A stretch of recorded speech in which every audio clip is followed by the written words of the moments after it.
You read the title. Why am I leaving Da Nang? For now, or maybe forever.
You read the title.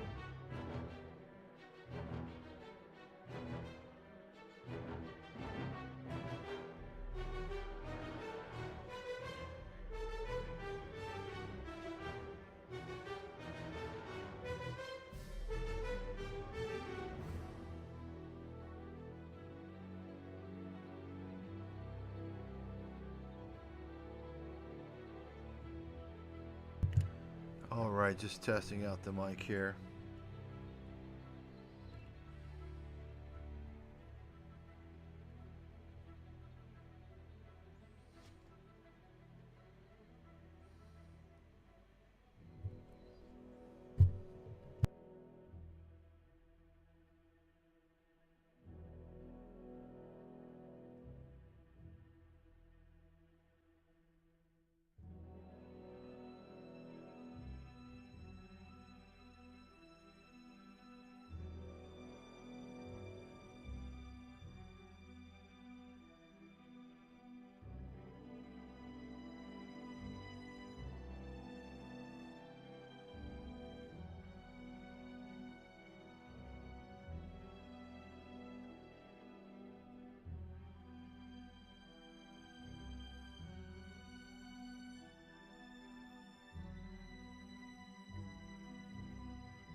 Welcome, welcome.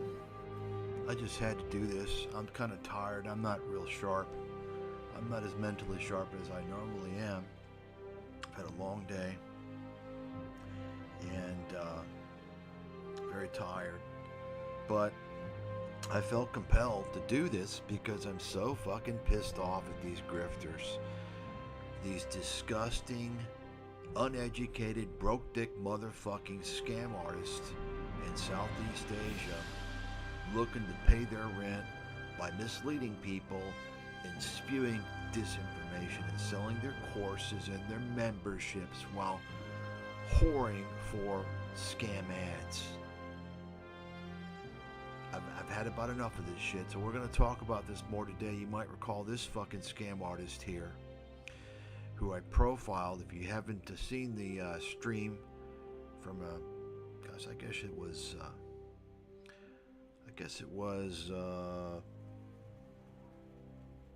I think it was a couple of days before I left for Japan. You may want to chime in on that, take a look. And for those of you who don't know who I am, well, you're listening to one of the world's best investment analysts, probably the best. And I don't say that to brag. I say that so that you know who in the fuck you're listening to. Because everyone's opinion, what everyone says, it's not of equal value, right?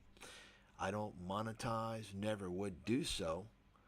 Ad-based content is the devil. Anybody who is producing advertisement-based content, they're getting paid ad revenues, is a fucking scumbag, fraudster, and criminal, in my opinion. They are working with scammers, scam companies to deceive the public, whether it's ScamTube, Scambook, or the TV, or what have you. Okay? YouTube has become the world's largest platform for scams and scam artists. And the reason why is because the audience is dumb as dirt. Dumb as dog shit. And that's why these scammers keep going on. And they're exploiting the lowest hanging fruit. That's on YouTube. People who are desperate, people who are looking for an escape, people who have not done so well in their lives, or maybe they have come across difficult periods, or plain failures. Irrespective. All of these scammers on ScamTube, on social media, it's the same common denominator. They're looking for greedy, lazy, stupid people who are desperate. It's quite simple. If you don't see that, then you don't have your eyes open, or you can't see. That's the common theme. It's been going on for the longest time. So, and it's with this scam as well. So let me give you a little intro here. And you're going to learn a lot. You're going to learn more about Da Nang, Vietnam than I know more about Da Nang, Vietnam in terms of accurate things probably than anybody on YouTube. I can tell you that right fucking now. Okay? Because once again, I'm a world-class analyst. I've been in Da Nang many times. I've lived in Da Nang. Okay? I own property in Da Nang. So obviously, me exposing the bullshit doesn't benefit me at all. It only hurts me if I own property that I rent out. I own oceanfront property. Okay? So we're going to talk about a lot of things today. This is going to be a very long stream, as most of my streams are. And those of you looking for a quick hitter, a 10-minute video and why Da Nang is great or why it's not, you're going to be disappointed. Get lost. I'm not going to condense it. You can go fuck yourself. You're listening to, I would say, the top guy that you're going to hear on YouTube, because I'm one of the top guys in the world, right? No doubt about it. One of the top investment analysts in the world. That's just, if you don't know that, you should look into that. You can take a close. Well, how do I do? If you have to ask that question, your brain has already melted. If you're that fucking stupid, okay. And unfortunately, you have these types of people, because once again, YouTube contains the world's largest audience of stupid people. It's sad, but that's the reality. So let's go ahead now and talk about this. And this guy is one of the worst. There's a lot of other people I want to talk about, and but this guy is I haven't seen this guy too much. I don't need to waste too much time on these fucking scammers. I can instantly fucking detect they're scammers.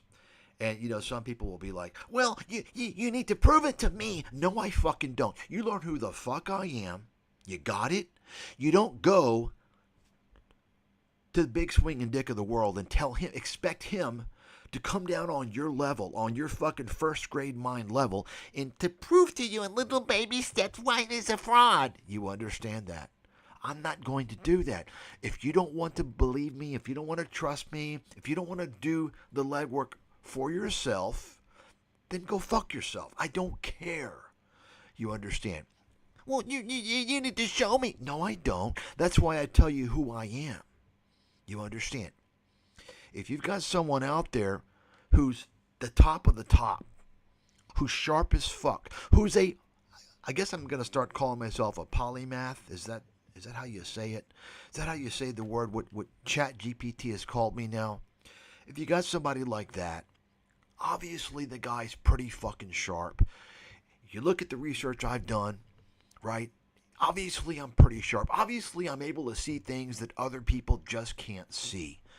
For some reason, for whatever reason, right? That's why you get to know who I am, my track record, my credibility, and then that kind of says it all, right?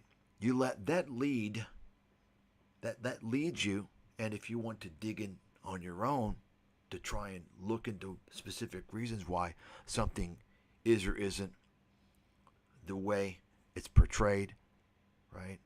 To follow my lead, then you can do so. But I don't have the time in this world to come down to the level, the low intellectual level of most people that are going to hear this. Okay? You understand? And that's what everybody wants. Well, you need to prove it to me. No, dipshit. You failed in school. You failed in the educational system. That's why you're that fucking stupid. You can't see the obvious. You guys understand what I'm saying? You all know who I'm talking to, the crowd of people that I'm talking to, right? You all know the type out there. Those of you who chime in to me frequently, you guys get it. You know what I'm saying, right? There's this unfortunate majority out there in the world that has become this way, and it's increasingly so. That is to say, with each newer generation that's coming up, of course, they're dumber and dumber because of the internet, you see. And, there's a small minority of young people out there who have been able to escape that, who are intelligent enough to see through all that. But that's a rare situation. So I just kind of, and of course you're going to have people that pop in and they're not going to have heard me from the beginning, and they're going to say, well, why won't you got to explain every single thing. But let's go ahead now. Once again, you're going to learn more about Da Nang. In fact, I have seen now, I don't know how many videos on Da Nang, because, once you get it into the algorithm, it keeps popping up, right? So, you've got this, once again, I've said before for many years, the internet, these algorithms are all confirmation bias machines, right? That's why it's so deadly and dangerous, because they keep reinforcing the same shit. But I have seen, I think, one video, there's a single video. In fact, I will probably show it when I find it. One video, I think, of one guy who actually tells the truth about Da Nang, Vietnam. You see, because, folks, it's not popular. If you speak the truth, you're not going to push the feel-good vibes, right? You're not going to be pushing the things the algorithm wants. People don't want to. They want hope. They want to hear that there's some place in the world where they can go and it's cheap and it's paradise and you can escape, right? That's all the mythology and the fiction that YouTube and all the media pushes because they can get a bunch of desperate, destitute losers to buy into that, and they're going to, of course, be there as the audience to consume the advertisements. You understand, right? So that's why you don't hear the truth about things. You're not going to hear it. It doesn't hit the algorithm. But of course, me, I would never monetize. I don't do deals with the devil. That's what you're doing when you are monetizing. You are doing business deals with the devil. You don't care about your audience. You care about making that money and pushing your audience under the fucking bus. You don't give a shit. Every single person that's monetizing any content they have through advertisements is doing that. They're evil. They're your enemy. That's what people don't understand. I've been saying this now for nearly 20 years, and I've proven it over and over again with the easiest, most obvious example possible, and that is focusing on the financial media because they have basically one message, and therefore their advertisers are pretty much the same, right? Most of them are from the financial industry. So obviously you can see the agendas there to confuse people, to put people on the wrong side of the trade, to cause them to trade frequently, so on and so forth. But people still don't get it. It's okay. You know, someday when I'm 6 feet under, people will listen to my content and it will be appreciated more and celebrated more. And people will better understand what has happened to me through being banned all my life for no reason other than trying to help Americans, Main Street, avoid the financial crisis, trying to help Main Street understand that their healthcare system's run by a criminal mafia, namely Wall Street, banned by our media. Right?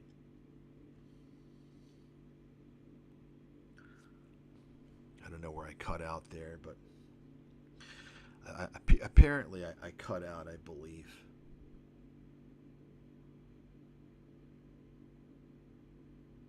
Yeah. So, let me just go ahead and reiterate, since I was cut off, I think. Trying to help Main Street by understanding. 20 years ago I wrote about free trade, how it had destroyed middle class America, the outsourcing, and how these trade agreements with China, with Japan, other countries were national security threats.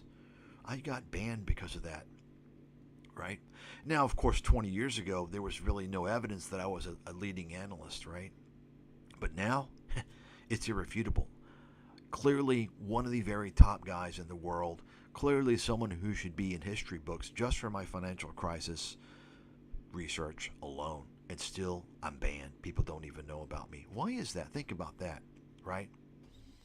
So, with that little intro here, and you know, most of you who are here now, you know about all that. Let's go ahead and talk about this guy, this fucking grifter. He doesn't want to tell you his name like many of these guys, because I would say, if you know his name, you're probably not going to like what's in his background. A lot of these people on YouTube, by the way, FYI, they have criminal records. I don't know if you all know that. Not just YouTube streamers. They have criminal records. They're felons. Okay? I don't know if you guys know that. Many of them are also, they have, you know, all kinds of things. You know, I know this for a fact. And when you have somebody that's hiding their name, oh, you better suspect there's a good reason for that, right? It's just obvious. Never trust or listen to anything anyone says who you don't know who they are, ever. If you do that, you're a goddamn idiot. You're a goddamn idiot. Like, why would you do that? I guess the same reason why you're going to trust online reviews from some fucking person who you don't know, right? You don't know that person if it even is a person. It could be a bot. You don't know who it is. You don't know if they've been paid. You don't know if they're intelligent. You don't know if they're mentally ill, if they have good judgment, right? Just like these people on YouTube that don't want to tell you their name. Why is that? But even the ones that tell you their name, right? Can you show me a person? Because I've been monitoring YouTube now for 20 years. 20 years. Not many people can say that. Monitoring it as an analyst, okay? So I know what's come and gone, and I can tell you I don't know of anyone on YouTube who's honest and legitimate. Nobody. Okay? Let me hold on a second here. I'm going to have to do something about this. This is causing a problem.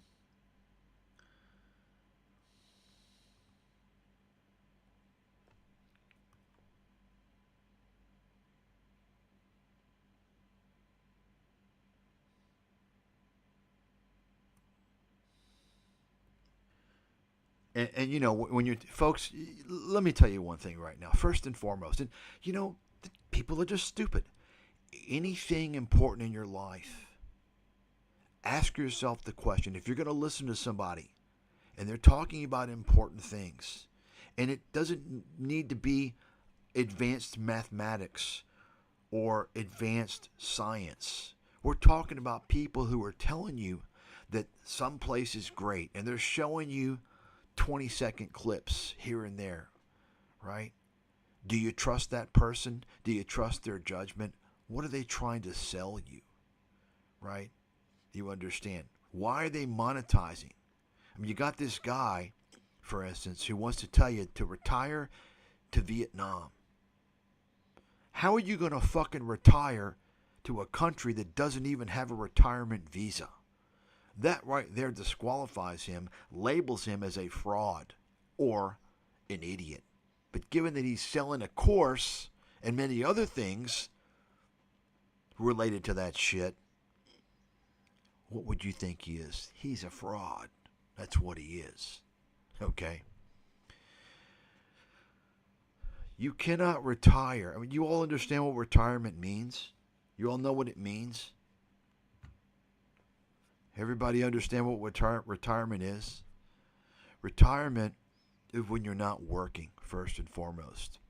Okay? Not working at least, you know, I mean, you can work like I'm doing because I want to. You're never going to, you know, you have to do something. You have to have some type of vocation when you retire. No doubt about it. Some people work part-time, like myself. Some people take on a lot of hobbies. But let me tell you, if you are in a foreign country, especially with a foreign culture, you had better keep yourself busy. Especially when you're talking about countries like in Latin America or in Asia, right? If you don't have something to do, keep yourself busy, you know what's going to happen. You're going to end up as a sexpat and or a alcoholic and drug abuser. I've seen it so many times. Of course, you know, some people go to these countries for that reason. But you got this guy who he claims that he retired at 40 years old. You all know it's the same people who say they're retired and they're telling you about all these things, the way they retired and they saved their money and they started using a small budget. You know, the whole FIRE scam. I exposed the FIRE movement scam many years ago, right? It's the typical, you know, the same thing as the digital nomad scam, the same bullshit.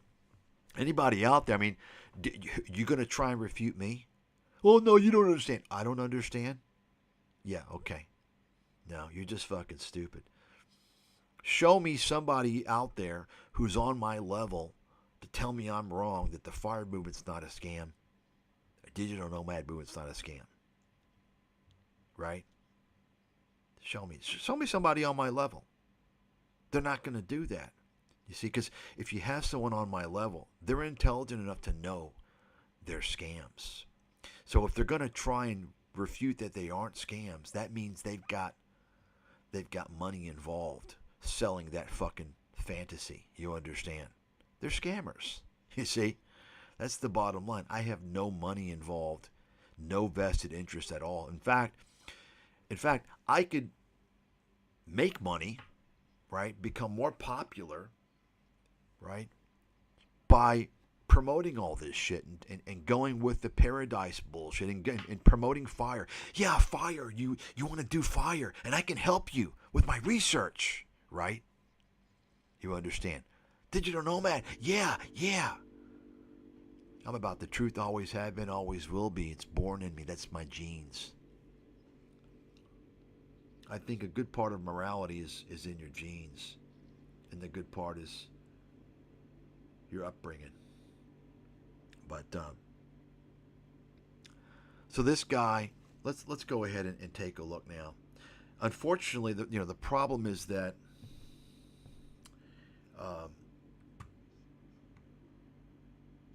they show all these ads, and the whole ad system thing. I got the ad blockers, but it's difficult to keep track. The updates and stuff with the ad blockers that I use, and it's a big pain in the ass. But we'll see how this goes. I actually downloaded a couple of videos, so we won't have that issue, I don't think, for a couple of the videos.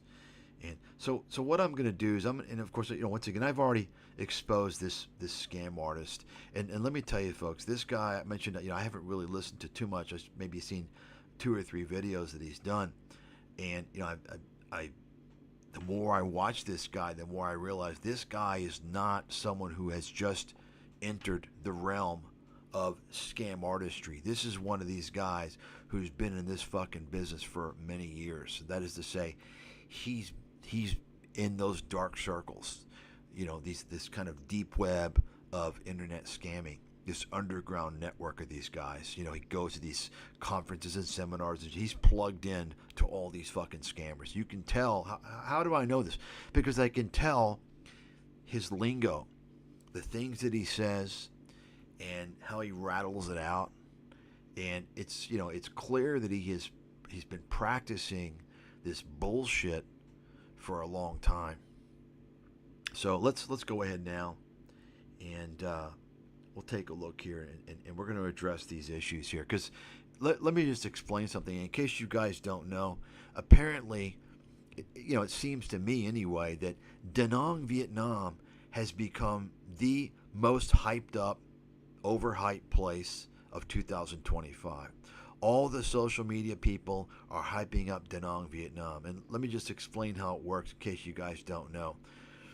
The people in social media, the people that are selling advertisements with their content, their shitty fictional content, and they're selling courses and shit and affiliate links, they're going to basically put out videos that are in the algorithm.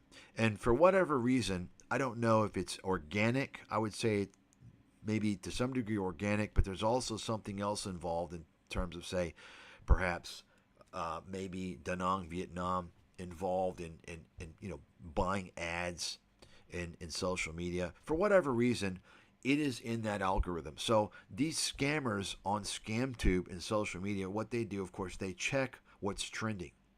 So you will see eventually every one of these motherfuckers, every one of these broke dick ass motherfuckers, expats in Southeast Asia, they're eventually going to do their Da Nang video. I swear to God. You mark my fucking words. Every single fucking one. That's how bad it's gotten on YouTube now.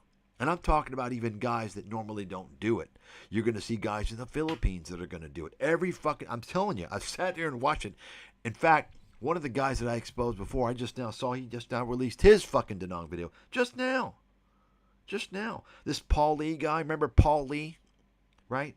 Paul Lee, this bullshit guy in Bangkok who's one of the guys who's teamed up with Nomad Capitalists. And by the way, let me just mention all this bullshit about promoting all these places, and mainly in Asia, right? They promote. Folks, this is all in line with Nomad Capitalists horse shit. You understand? All the disinfo is getting worse and worse. And the sad and disgusting thing is because so many people are so stupid that watch these YouTube videos. They're so fucking stupid. And I'm not just talking about teens and people in their 20s. I'm talking about people in their 50s and 60s and 70s. They will literally watch people on ScamTube. They will subscribe to their channels, right? This guy, for instance, many other ones, and they'll basically invest themselves emotionally into their fake content, thinking it's real. And you know what they'll do? They will actually make a decision to move to one of these places that they hype up, even though they've never even been there. I swear to you, you'll see it over and over again. And so this is one reason why I'm pissed off. You've got these people putting out fake information, causing people to make life decisions because people are fucking stupid. Okay, we say, well, it's their fault. No, it's not their fault. Okay, you've got people making money through disinformation, causing people to make life-changing decisions, many of which will regret it. Not having the proper information. That's fraud. That's what all these motherfuckers are doing. That's why you never hear them talk about the realities of these countries. I know the realities of these countries, folks. I've lived in these countries. I'm an analyst. I'm a professional analyst living in these countries. Who better to know about these countries than me? Someone who's very well educated, very well trained. And what do you think you're getting with these people on YouTube? They're poorly educated, unemployable losers. Right? But people don't think about that, do they? They don't ask, well, how are you qualified to give retirement advice, financial advice? They'll say, well, I'm not a financial advisor. I'm not giving financial advice. I'm just telling you what I do. No, you're giving financial advice. Shut your fucking mouth. Right?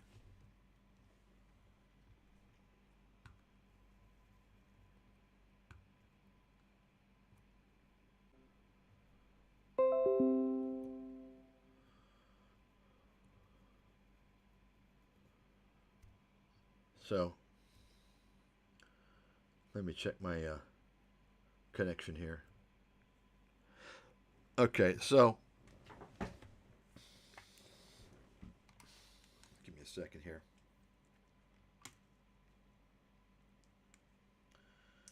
Got a lot to go over. There's even one guy.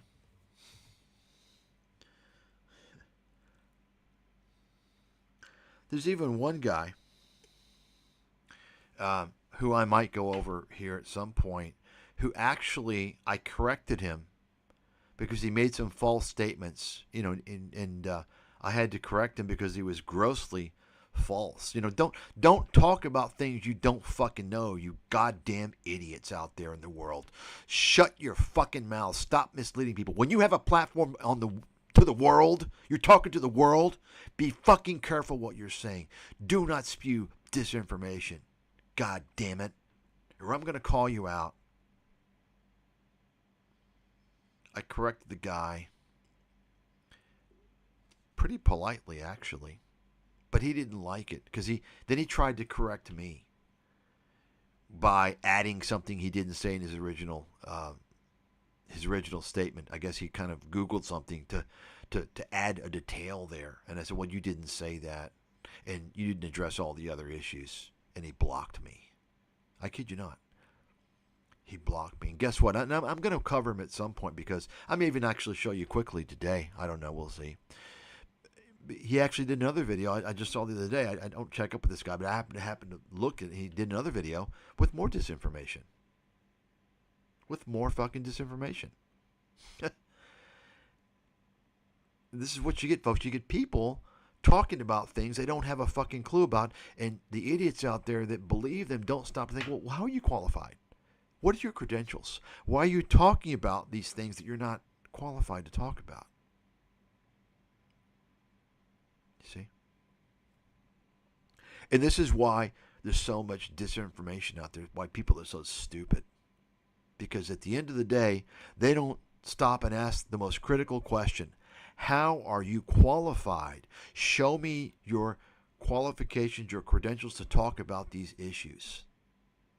Right? Nobody does that. Right?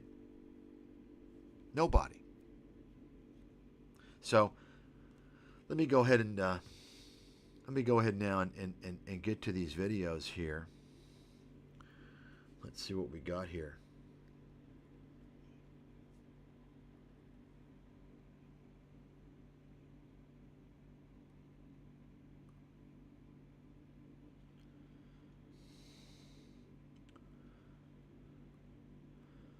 Okay.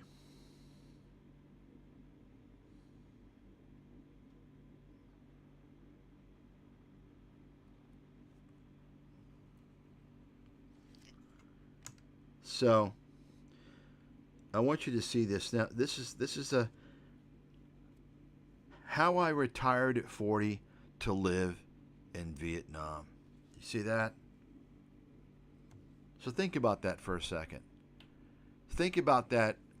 What are you thinking? What are you all thinking when you see that? First of all, right? First of all, what I'm thinking is, without knowing much about Vietnam, let's say, I'm saying, okay, so why are you telling me that you retired at 40? First of all, you should know he's trying to sell you something. Right now, he's telling you, look, I'm successful. I retired early. He's going to sell you his course. You already should know that. Maybe not this video. It's going to come. He's building it. You understand? People that have done things, right? People that have done things aren't going to come out and, like, I don't come out and say, well, how I retired in my 40s. I don't come out and say that. Right? I don't do that. I could do that. I mean, think about what I could do with my accomplishments, right? This guy is a loser. He's done nothing. He's a bum, as you'll find out.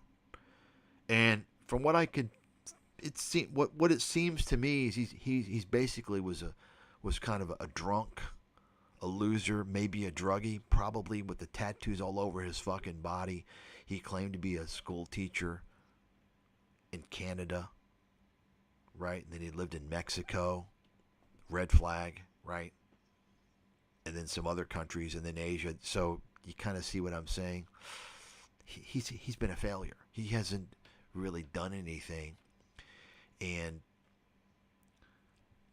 he wants to tell you how he retired at 40. Yet he's on YouTube selling ads, selling affiliate links, and selling his fucking courses. That's not retired. You're not retired, buddy. You see, they're selling the dream, selling the lifestyle, telling you that they can show you how to do it too. They've got the blueprint. They got the step by. You notice, by the way, with my expertise, world class, right? I've never the research subscribers know I've never come out and said, "Oh, I'm going to show you my secrets, the blueprint, step by step." If anybody could claim it, it's me, right? I don't do that. There's no step by step blueprint for anything in this fucking world. But you see, that caters to the dumbass, lazy, greedy motherfuckers who want something for nothing, and that's the people on YouTube, and that's why you got all the scammers on YouTube. They're all looking. It's like I said before, in the past, it's all selling hope and fear, right? People want to believe. They want to believe. They want to believe they can somehow miraculously or easily change their situation. Oh, it doesn't require any money. You don't have to be smart. It's easy, right? You understand? So that's the first thing. Is when you get someone who wants to brag to you that he retired at 40. It's like, why are you doing that? Like, people, it's an obvious sign. But then let's read the full statement. How he retired at 40 to live in Vietnam. Okay. So I just mentioned earlier, how are you retiring in Vietnam? when there's not a retirement visa. You don't have a retirement visa. Vietnam gives mainly one type of visa. It's a tourist visa. It's a 3-month visa. Mainly, I said. There's other ways to get visas, investment visa, but this guy's too broke for that. And you can also get a marriage visa, which I think he might have. But even still, that doesn't guarantee you. You don't get guaranteed indefinite residency, and you don't get citizenship. Okay. You can get maybe a 3-year or a 5-year residency. But what that means, folks, and I know the visa situation very well and immigration very well in Asia. Okay, let me explain something to you. Asia has its borders fucking closed. Asian immigration policy is such that essentially, they're not going to tell you this, but it's set up basically to put barriers for you to stay there long term. Every time you go to immigration in Asia, and it's going to vary from different countries. Some countries are going to be a little friendlier, and it also varies depending upon the economic environment of those countries. They can change. But generally speaking, you've got to go up to those countries every year or whenever the visa is over, and you've got to reapply. And they're going to consider, are you going to be able to stay in that country again? You don't know. You may not be able to. Okay? If you're in that situation, you're not able to retire in that country. You see? Can't do it. It's impossible. Okay? So anyone who even mentions retirement in Vietnam, unless they say for Viet Qs, Vietnamese overseas who can get birthright citizenship, which they don't do, which they don't mention, of course, they're just frauds. There's no such thing as retirement in Vietnam without a legitimate retirement visa. It's that simple. Okay? It's that simple. So, then you think about this for a second. How I retired at 40 to live in Vietnam. So, do you think about it for a second, like, is that the place that people are going to retire? Are you going to come from the Western world, the advanced world, and retire in Vietnam? Right? Like, so maybe you might, depending upon, it's possible, but that's not really that likely. Why might that be? Anybody have any reasons why retirement in Vietnam from someone from an advanced country, it's not likely at all? Anybody have a reason? Want to tell me why? Anybody have any guesses? What's the most important things to consider if you're going to retire to another country, aside from thinking about why you would want to leave all of your personal connections and family connections and where you grew up and lived your whole life? Why would you want to all of a sudden in your latter years just throw all that away and move to some foreign country where you probably don't know anybody or have any family or any type of connections and don't know the culture and may not know the language? Like, why would you even do that? That's a little bit weird, and that's really hard. That's why a lot of these people, by the way, end up as alcoholics, or many of them, let's say, they will try and escape a divorce they had in the West and they want a fresh start, and they're never going to get married again, but they get married because they can't handle the loneliness in a country where they don't know the language, they don't know the culture, they're not accepted, right? I mean, you're in Asia, you're in Latin America, you're in basically any of these developing countries, and they don't have multiculturalism there.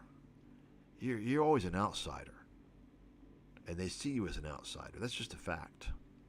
Okay?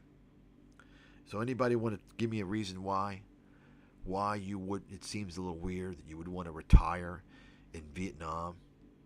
If you're retiring at 40, it sounds like, you're fairly well off, right? Why would you pick Vietnam? Well, aside from the personal relations, which, I think will disqualify the majority of people, they won't want to, if they're thinking straight, they won't want to do that. Not to mention, if you think about it for a second, aside from, let's say you don't have any family left back home. So you don't have to worry about that. So I'm just going to go to another country. Imagine being in another country, living there, and someday you die there. Like, who's going to take care of you? Where are you going to be buried? Like, it's really kind of weird to think about, right? But that's all aside. Let's push that aside. Aside from those things, the most important thing that you need to consider if you're going to retire in a foreign country, right? It's going to be one of two things. I'm not going to, it's subjective whether it's number one or number two. I'm going to say healthcare is a number one concern. Okay. Number two, I would say it's going to be visa. Right? We talked about that earlier. If you're 65, 70, or whatever, you don't want to be doing border runs every month, every 3 months. Where you're having to cross the border to renew your visa and deal with immigration and hope that immigration's going to let you in. Okay? When you're old like that, you don't want to be doing that shit. It's not comforting. It's not a good feeling. So you want to have a country with stable visa policy for sure. As I mentioned earlier, Vietnam doesn't have a retirement visa. Okay. Healthcare. Vietnam healthcare, as I've mentioned in the past, is, I would say, fairly atrocious. I think, low-level things, I think it's okay. But, I wouldn't want to be in Vietnam and have to have an emergency operation, especially something advanced. I've told my stories. Anybody hear me before when I told some stories about when I was in Vietnam in some medical facilities, hospitals? Anybody remember the stories I told? You don't hear these stories. One story I'll go ahead and tell you right now. I was in a hospital in Vietnam getting my blood drawn for some just basic tests, and I looked up in the it's kind of like a lab area, not really lab, but the area where they were doing the tests, the where they were doing the blood tests and stuff. I looked up because I kind of, you kind of sense something out of the corner of your eye. And I kind of sensed, so I looked up, and there was like fucking black mold all over the ceiling. I kid you not. I even took pictures of it, by the way. I have it in my phone. I think I even took a video. Somewhere I got it, somewhere. Okay? Because I couldn't fucking believe it, and I wanted to document it. I'm not talking about little specks. I'm talking about massive black fucking mold in a hospital. That's what folks, this is what I'm talking. Do you think they know in many of these countries in Asia what mold is? They don't fucking know what mold is. They don't realize it's a living fucking organism. I kid you not. I'm telling you. Okay? Okay? Just think about that for a second. The second thing, which happened to me, is I had a routine check with a ultrasound, and they checked for gallstones. And they discovered some gallstones. Okay? I don't know if you guys know anything about gallstones. They're pretty common, and they're pretty benign. Right? You can have gallstones your whole life, and they'll never cause a problem. Or at some point, they may cause a problem. They will block your gallbladder, and then you get in trouble. Gallbladder, of course, has many different enzymes for digestion. And if you don't get that treated, you can die. Okay?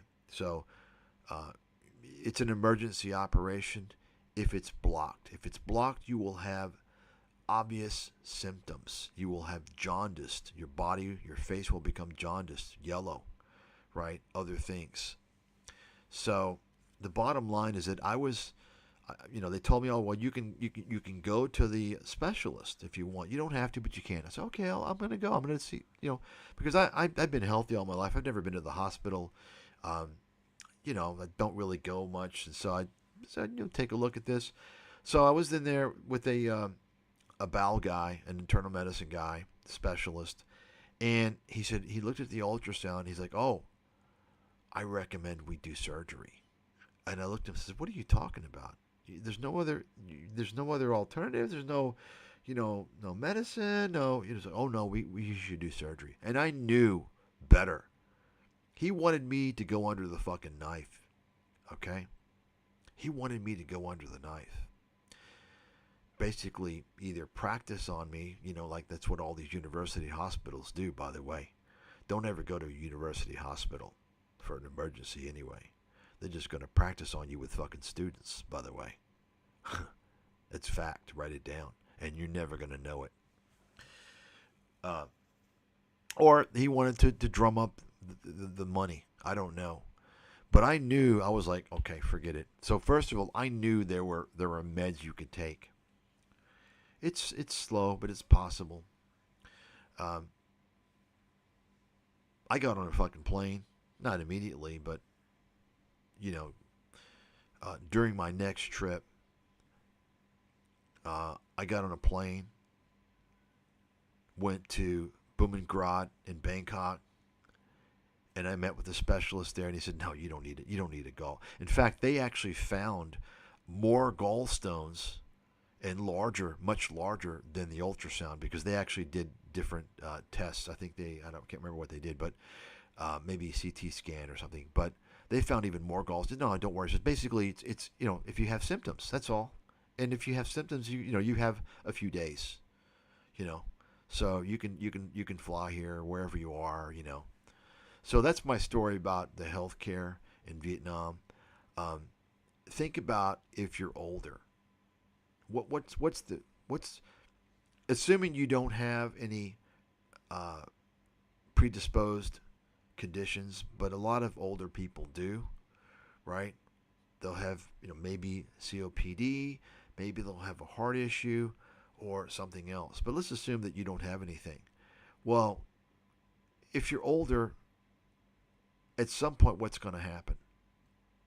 I don't want to think about it, but the reality is you're going to have a heart attack. You're going to have a stroke.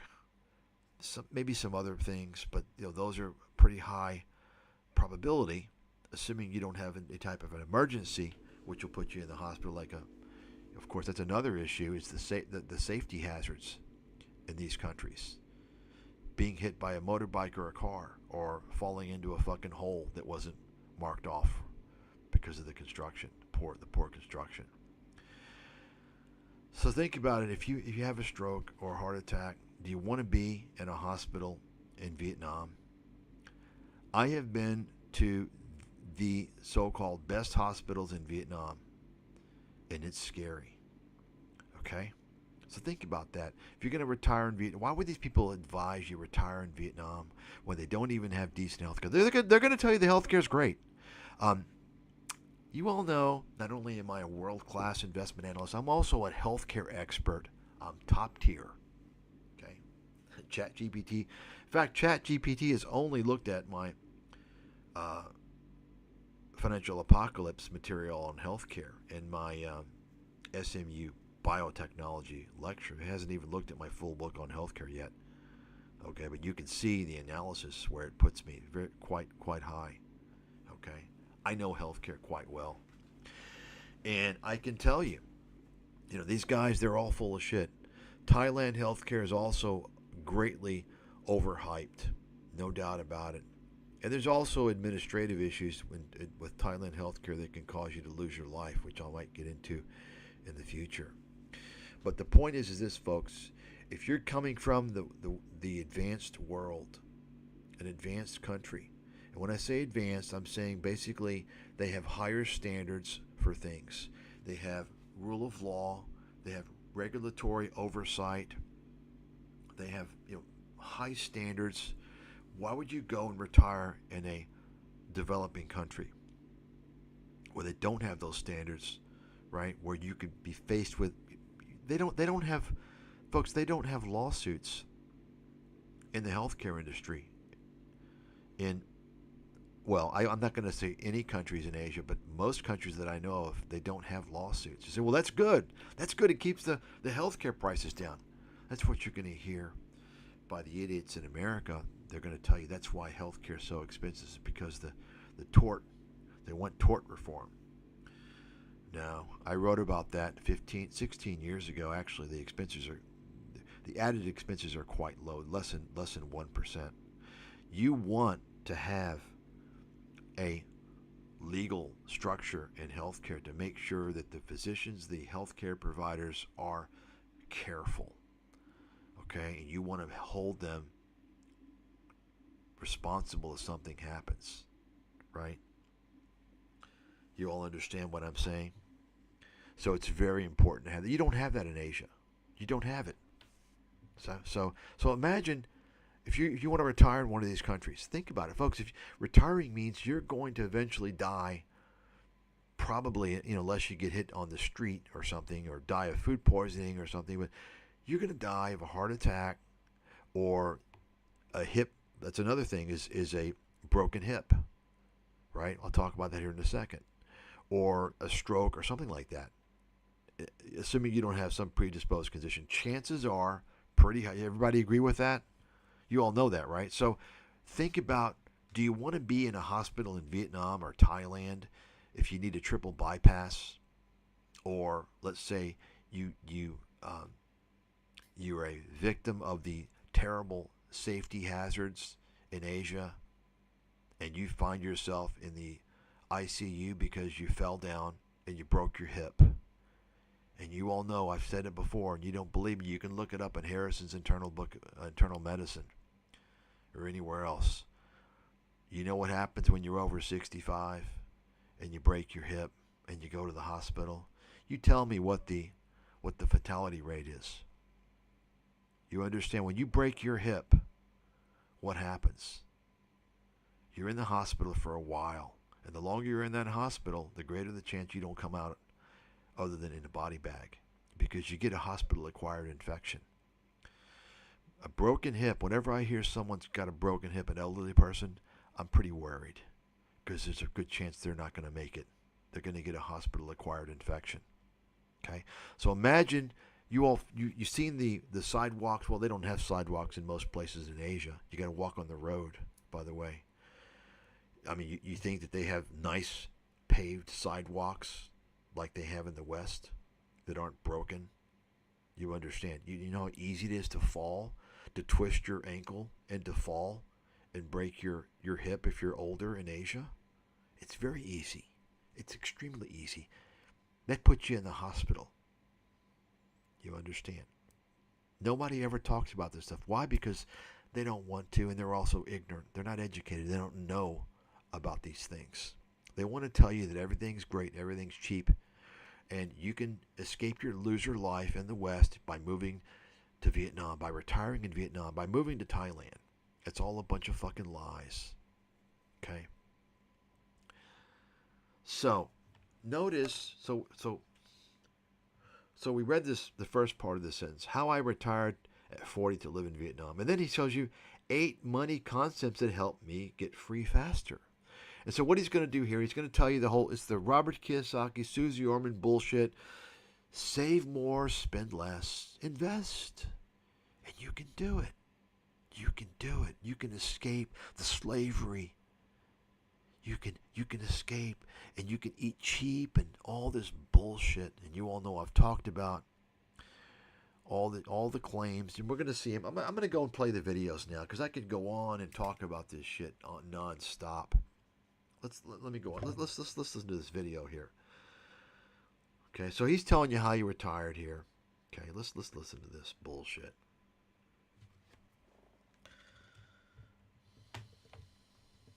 This is how I retired in 5 years, starting with $0, no savings, no investments. And I think the answer is going to surprise a lot of you, but it was fairly straightforward. I'm also going to talk about what I'd do differently if...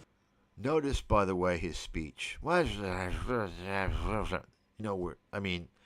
could be genetic, but I would say it could be through chronic drug abuse, like maybe meth or something, right? Or maybe an alcoholic, like, I don't know. It could be genetic, but just something to think about. You don't hear someone talk like that too often. I don't anyway. If I started over $0 today, as opposed to in 2018. So of course, notice the stock footage. Anytime you see stock footage when someone's trying to like pitch their bullshit, it's forget it. It's bullshit. It's Ty Lopez shit going on, right? Stock footage. Why are you showing this stock footage? They want to suck you in and brainwash you, right? Subliminal messages. You got it? The old people, they're celebrating. Wow, they seem like they're doing well. And you'll notice also the caption here. They're showing you right? Or before COVID. I'm also going to do this like countdown What's this countdown? It's basically 8 steps from scratch to freedom. We're going to start with the nightmare scenario, which is everyone's sort of worst case, worst possibility, like where you could be at. And let's say the unthinkable happens to you right now in the next few months. You wake up one day and it's all gone. There's no savings. There's nothing in the bank. The market's crashed, yada, yada, right? The house, the job, the 401k, who knows? Maybe even your hairline, hopefully not your health. You've got $0 in the bank, 0 assets, 0 passive income, and no one's calling you back for that middle management gig that used to feel like a sure thing when you were in your early 40s. Your late 40s, maybe 50s, divorced, and the last time you updated your resume, you still had a Hotmail going. It's not a great situation. Let's put it simply. Welcome to square one. So what would you do? So you hear that little speech, by the way? You hear that pitch? You know he's reading from a teleprompter, right? So think about this for a second. He's gone through and written all this out. This is a whole fucking script. You know this. I mean, you think he's actually just talking like this? It's a complete script he's reading through. And if you go back and you listen to everything he's saying, maybe you want to slow it down, you can see he's trying to get into your head, trying to throw all these scenarios, right? I mean, think about it for a second. I thought he's going to tell us how he retired at 40. So if you're going to do that, say, well, here's what I was doing, and I did this, and, life is great. But no, he's not doing that, is he? What he's doing psychologically is he's setting you up. He's trying to lure in every single category of person out there, his victims. You're divorced, right? Something unfortunate. You're older. You're going to feel downsized, this and that. So he's luring this crowd in. He's trying to get them to relate, you see? This is why I say this guy has been doing this a long time. He is clearly very deep involved with these internet marketing fucking degenerate professional life scam artists. No doubt about it. Or what would I do in this case? Because here's the cold, hard truth of the matter. 44% of Americans aged 55 to 64 have no retirement savings. This is real life. No, that's not true. But he's trying to scare you. You see that? He's trying to scare you, but that's not true. What else is he going to say that's not true? Security pays less than rent in Kansas City. Eggs are about $7. Okay, you hear that? Social Security pays rent or pays less than the rent in Kansas City. That's a lie. I can guarantee. Look it up right now. It's a lie. It's not true, right? But he wants to just throw out these little things out there that don't mean anything. Does it sound intelligent? No. Little buzz things, right? Everything is getting more expensive. Social Security was never meant to be your primary means of retirement. If you're relying on that, then you did something wrong in life already. Okay, but he's going to bail you out. Don't worry. He's got a solution for you as long as you're going to pay him, $2.99 to buy his course. It's a dozen. A mechanic is going to charge you $180 to $200 just to spit at your car. It's a rough situation for a lot of people. And retirement. Okay, so he's telling you all these bad things, but notice he's not going to tell you anything bad about Vietnam, just like these other people similar to him aren't going to tell you anything bad about all these other countries they're pushing, whether it's Thailand or Cambodia or the Philippines or wherever, right? I'll just go ahead and give you an example. Wow, you're going to have to pay $180 for a mechanic just to spit at your car. Okay, well, how much are cars in Vietnam? You're going to pay, in many cases, 200 to 300% for tariffs. Okay, that's right. He doesn't want to talk about that. You want a Ford Mustang in Thailand, for instance? Well, I hope you're ready to pay for like the most basic Ford Mustang is going to cost you $120,000, FYI. Okay, it's fact. They don't want to talk about that. You see. And then, of course, you've got the education, right? I've talked about before. If you're in a developing country, you'd better send your kid to a private international school. If you don't, they have no fucking chance at all. Okay? Private international schools, generally speaking, are going to cost you, good ones are going to cost you $30,000 to $50,000 per year, starting with preschool. Preschool maybe 20 grand. Okay? Do the math. That's per child. Do the math for 15 years. What is that? They don't want to talk about that. They won't talk about that. Think about that one. Okay. Retirement isn't a milestone anymore. It's a pipe dream for most of us. And it certainly was for me until I basically changed my whole life around. I was in the exact same boat before I left it all behind and moved to Southeast Asia. But here's the flip side. If I had to start over again, and I already did once at 36, this time around I wouldn't play defense. I wouldn't be so tentative. I would go direct on offense and be proactive. So here it is. Let's dive into the steps. $0 start, 5-year plan, no BS. Fucking bullshit.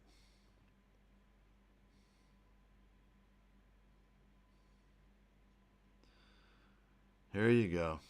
Scam ads. I refuse to play these fucking scam ads. Or fucking refuse, god damn it. So he's going to give you the blueprint. 5-year plan. Zero money. This is how I retreat or a step back from the system. Fast food and fast fashion, all of it is engineered to keep you earning just broke though. Literally worst things out there. Being broke and an expense, and it's keeping the vast majority of you and I kill your expenses before here we go. Make your life easier. It just makes you poorer faster. Number 7, not stuff. Vacation for me, it was almost like a minimalist retreat or a step back from $60 to $3, $4, and for the first, keep up with the Joneses or the neighbors. I was a government paid school teacher. Fire minimalism stuff is going to work if your housing costs too much. If you're paying Western prices for a life you barely like, you're just a slow bleed out till you're dry. There's no saving it. So I left Toronto when I realized I was... So you hear all these little buzzwords and phrases he's saying, right? Listen to this. If you haven't seen the inside of a restaurant since Obama was in office, none of that fire minimalism stuff is going to work if your housing costs too much. If you're paying Western prices for a life you barely like, you're just a slow bleed out till you're dry. There's no saving it. So I left Toronto when I realized I was working multiple jobs full-time just to afford to keep working and keep up with the Joneses or the neighbors. I was a government paid school teacher, I worked in a bar, and I did deliveries. No thanks. So, listen. If you're in the West and you're not cutting it, things are getting too expensive. Tighten up your fucking jockstrap, what they used to say in football. Tighten your fucking jockstrap, okay? You understand? There's plenty of people in the West that are doing really fucking well. And if you're not able to make ends meet, it's because you're failing. You're not doing something, or you fucked up earlier.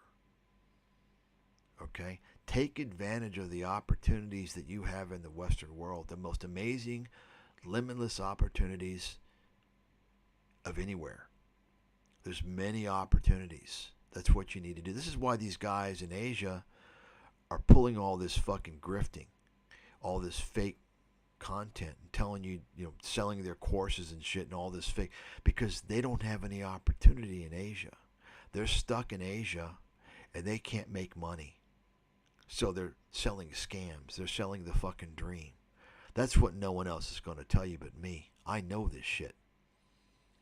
There's very little opportunities in Asia, especially Southeast Asia. Okay? So if you're not making it in the West, why would you leave the greatest countries in the world for prosperity, for opportunity for education. That's the advanced world, the Western world. Why would you do that and move to a developing world? Because you're going to spend less money? Do you think you're going to get the same quality of goods and services for less money? You're not going to. That's a lie. That's a lie. Okay, let's go ahead and continue with this fucking scam artist, uneducated, tattooed fucking loser. Moved to Vietnam, smell you later. My monthly rent dropped from $2,000 to $400. A dinner went from about So this is the thing they always talk about. And they don't tell you, of course, they're not going to tell you the reality is that, yeah, your rent's $400. Show me where you're living. You're living in a little fucking box. You understand? He's living in a box. I know how most of the places are in Vietnam. Okay, and I know what you can get for $400 in Vietnam. Okay, depending upon where you are. And you're either going to get a box or you're going to get maybe a passable small one bedroom in not a good location. Okay? And they don't want to tell you that. So basically what these people are doing is they're not telling you they're scaling their lives down. They're reducing their living standard. Guess what? You can reduce your living standard in America. Okay? See, that's what they're not telling you. So let's continue here. So you see what he says here. Let's see what. Okay. $400. A dinner went from about $60 to $3, $4. You hear that? So his dinner, when he moved from Toronto, his dinner went from $60 to $3 to $4. This is complete. This is when you know you're dealing with a complete fucking fraudster. Why do I say that? He's twisting everything. So you're paying $60 for dinner. Why? Well, obviously he's going out to eat. So in other words, he's going out to eat every day in Toronto for dinner. He's spending almost $2,000 a month just for dinner. Well, no wonder why he couldn't afford living in Toronto. Okay? You understand. So versus $3 to $4 eating out in Vietnam. Okay? Do you think, you see what he's eating there? Do you think that the $60 he was spending in Toronto was that little bowl of soup, bowl of noodles? You understand. There's so many, these people are such fucking liars on YouTube. I could just break down everything for, a video. I could break it down. It would take me hours because it's all full of shit. And it's not just these guys. Folks, I've been doing this for almost 20 years. I started with Peter Schiff. The same thing. These people are all the same. All their shit can be broken down so much because it's so full of shit. Okay? But I'll get to this here in a second. But I just wanted to point that out, how disingenuous this guy is being. Right? He's just putting out bullshit. And for the first time in years, I could breathe, I could think a little bit, and I started saving. You hear that? So he could breathe for the first time in years. Well, take a look at the pollution map of Vietnam and compare it to America and Canada.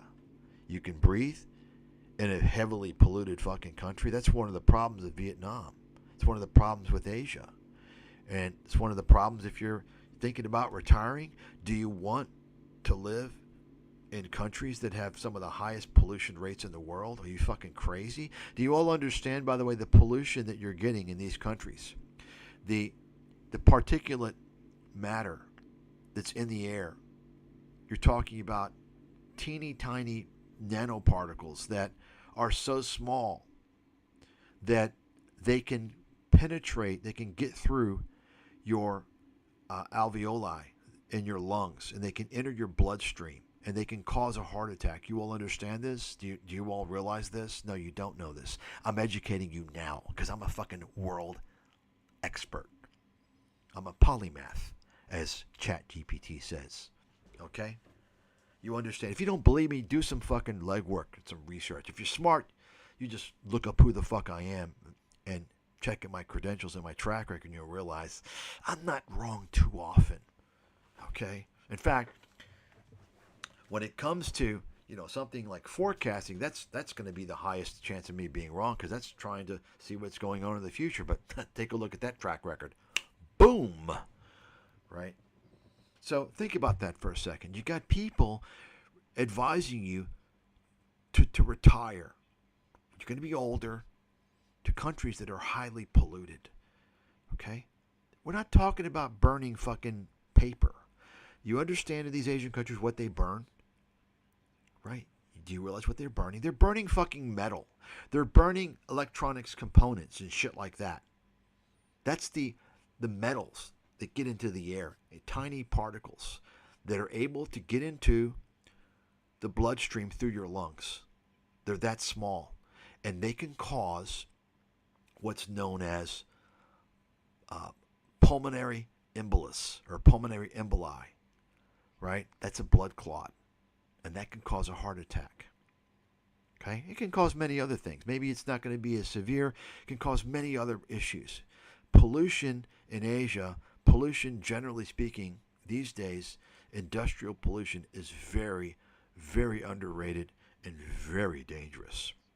In fact, I don't even think that they really understand. They really know how deadly it is because it's very difficult to know. So, anyway, remember he told you he could finally breathe, right? After leaving Toronto. $3, $4, and Now, for the first time let me just go ahead. Well, let's hear this. in years, I could breathe, I could think a little bit. So, by the way, I've mentioned this before. The food in Vietnam, and you can look this up. Now, keep in mind, you all understand Vietnam. And by the way, this is not any stab on Vietnam or Vietnamese people. I think Vietnam is generally a wonderful country. The people are very resilient. The people are very nice. But it's just that you got to understand what you're dealing with, and nobody ever talks about these things, right? And Vietnamese can deal with a lot of these things. They can deal with a lot of this stuff. We can't. Why? Well, for many reasons. I'll give you an example. And we're looking here at a bowl of noodles. And you can look this up and see what you can find. You're not going to see a lot because remember, of course, this is it's a communist country, and the control of the media is extremely strong. I mean, it's the strongest in a communist country. So you're not going to get a lot of reporting that you might otherwise get. In other words, you don't have watchdogs and checks and balances like you would have in the U.S. reporting on safety and regulations and stuff, right? But the noodles in Vietnam they're known. There have been some reports of studies that anywhere from 70 to 90% based upon the studies of the different brands contain carcinogenic chemicals. Now think about how you all know how frequent noodles are in Vietnam. They're in every fucking meal. Okay. Another thing they're not going to report is, of course, the cancer rates. I'll tell you what. GI cancer is extremely high in Vietnam. Okay? It's extremely high. So the point is that, and I know for a fact, the food and beverages in Vietnam are highly toxic. Highly toxic. And so if you want to have a chance at avoiding that, you need to avoid the street food, the cheap food. Is there going to be some cheap food, inexpensive food that's okay? I'm sure there will be some. You're not going to know which it is. I guarantee you that. Right? Just like, is there going to be some high-end, expensive food that's going to be toxic? Yeah, there will be. Right? I'm just telling you right now, folks, I know for a fact. And in fact, even, if the food is not carcinogenic or cancer-causing, you're talking about microbes that can cause chronic illnesses. Not just, of course, you all think of, say, food poisoning because it's usually, mostly, although not always, bacterial, right? Through a bacteria. Sometimes it's virus, but mostly bacteria, right? irrespective of that, you think of that as an acute condition. It's short term. Well, guess what? You can also have pathogens, bacteria and or viruses that you ingest from food and beverages that can cause chronic ailments that persist for many years. Okay? Let me give you an example, for instance. A great example, a common example, which you all know about, is what? Helicobacter pylori. That's the main causative agent of ulcers, right? Helicobacter pylori. I haven't even thought about that in fucking 40 years, by the way, just until now. That's an organism that is responsible for a lot of ulcers. That's why, the medicine addresses that. So we're talking about hygiene. Do you understand what I'm saying? Do you all understand that there's rats all over in Vietnam? Do you all know that? All over the place. And I'm talking huge rats. You see them all over the place. Do you understand that much of the street food, they have these metal carts that when they're done serving the street food, they just kind of wrap the carts up and keep them there against the building overnight. And there's rats that go up into those carts. I've seen it. You're never going to hear this from anybody else in the world. Okay? Why is that? You understand? This is the food that they're talking about eating $3 or $4, by the way. Okay? Does that sound healthy to you? Folks, I'm telling you the goddamn truth. Okay? Telling you the truth. Okay? So. $60 to $3, $4. And for the first time in years, I could breathe, I could think a little bit, and I started saving, really by accident. This wasn't a vacation for me. It was almost like a minimalist retreat or a step back from the system. And basically, you want to go where your money buys you time and not stuff. Trust me on this, Amazon doesn't make your life easier. It just makes you poorer faster. Number 7. Kill your expenses before they kill you. This one is all about the burn rate, what's going out the door every month. The system isn't broken, it's working exactly as intended. It's keeping the vast majority of you and I and us broke, and that's on purpose. That is. You hear that? So you notice he's throwing out these typical little narratives, that you hear with the personal finance scam artists, the Robert Kiyosaki's. The system's designed to make you broke. It's designed that way. Well, tell that to all the rich people out there, and there's plenty of them. Hear that? So so you understand what he's doing. Earlier, I told you how he was luring in all these different people, different scenarios. So now he's feeding them all these things. So they're agreeing with him. You understand? The guy's obviously a fucking con man. Fucking idiot. Is how the labor market functions. You know what's harder than being broke, though? Literally worse things out there. Being broke in an expensive country that is gaslighting you into thinking it is your fault for not working hard enough. That's absolutely. You hear that? You hear that? It's another kind of Robert Kiyosaki, right? In other words, he's saying these countries that you're broke in, they've fooled you into thinking that it's your fault that you can't afford things. It's not your fault, he's saying, right? You hear that? This is the type of thing, the Patrick Bet-David, Robert Kiyosaki, you understand. This guy's a total fucking fraud. He makes me fucking sick. I hope I run across this guy sometime. What a piece of fucking trash. And I really hate these type of people. Why? Because, folks, once again, you're listening to the man, the only person in the world who exposed Wall Street in advance in their role in the financial crisis. I pointed to the fraud. Nobody else in the world did that. Okay? But guess what? Well, I've always said, Wall Street, as criminal as they are, don't take it personal, because they don't target specific demographics necessarily, or usually they don't do that. They're just greedy. They want the money. Okay? They don't target little old ladies.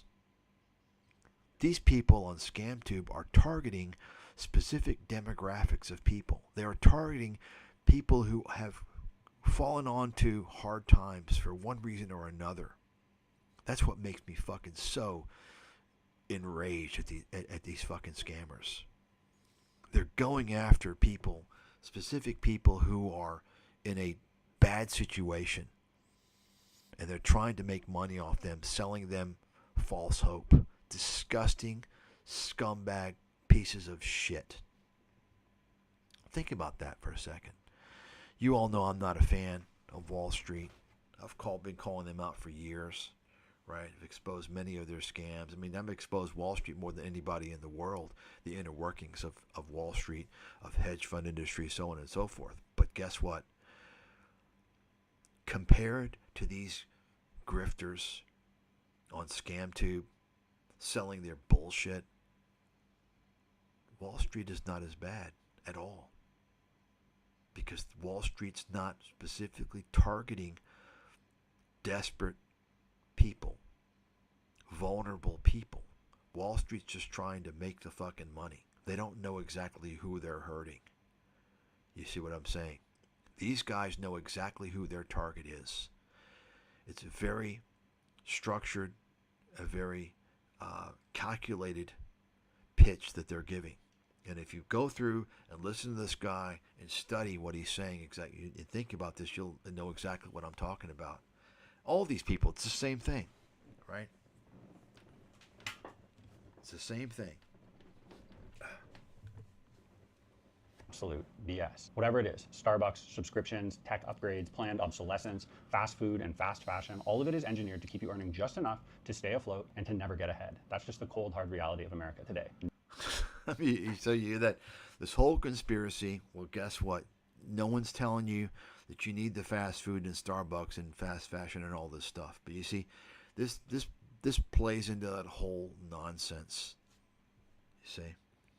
Nope. Get out, and get out now. Okay, get out. You can get out. You don't have to get out of your country. You just change your habits, right? But he's telling you, oh no, this is part of his whole system, right? Of 5-year plan starting with $0 and retiring. That's right. That's his whole system. I said no to Uber Eats, no to $7 toothpaste, no to chasing the newest shiny object. I basically just said, this crap is not worth my life, and my life is all about time. Instead, I ditched my car payments for a $200 motorbike. I bought $1 street noodles that were healthy and homemade and full of... So you hear that? He ditched his car payment for a $200 motorbike. I doubt that. $200 motor. I doubt that. $200. I doubt it very. If he did do that, then he's obviously more broke than I thought, because I mean, the motorbikes in Asia are going to cost new anywhere from probably $1,000 for the cheapest ones to $3,000 or $4,000 for the best ones. So you obviously got an old, really broken down. Well, why would you do that? But aside from all that, think about it for a second. He wants to tell you that he's saving money, doesn't have a car, well, because he can't afford a car in Asia because it costs, 6 figures, right? I told you what a Ford Mustang cost in Thailand, $120,000, you see, because of the tariffs. But aside from all that, think about it for a second. Once again, I told you there's no discounts. There's no, you can go to a country and you're paying a lot less. You're getting less. So he's risking his life on a motorbike, okay? I don't know what the statistics are, because obviously, Vietnam, they don't publish statistics as much. But I do know in Thailand, I've mentioned this many times, the number one cause of death for foreigners is on the road. They die on the road, most of the times on motorbikes. Think about that. Of course, now Vietnam doesn't have the number of expats and hasn't, had the long period of time where expats have lived in their country. They've only opened up in the 90s. So that's also probably another reason why you don't have the statistics. But I can tell you, if you are riding a motorbike in Asia and you're a foreigner, you're especially, if you're from another Asian country, yeah, you probably will be able to manage that, unless maybe it's an advanced Asian country. Otherwise, you're putting your life at risk, because you don't understand how they think and how they navigate the roads, and you're going to eventually. In fact, there's a guy that this happened to. There's a guy, and I didn't even think about this. Or there's a guy that I ran across. This happened to somebody in Thailand. In fact, he didn't die instantly. He died in one of the great hospitals in Thailand. One of the hospitals that a lot of these people say is so great in Chiang Mai Ram. And I've been to that hospital and I thought it was a fucking joke. Okay? They didn't even know what CMV was, cytomegalovirus. And they didn't even have a treatment for it. And they didn't even do in a routine blood test. They didn't test for forgot what it was actually. I'm getting old. They didn't test for I forgot what it was, but it's routine in America. Okay? In the blood test. They told me that they had to send the blood to Bangkok. This is an international hospital in Chiang Mai, and it's supposed to be one of the best hospitals, right?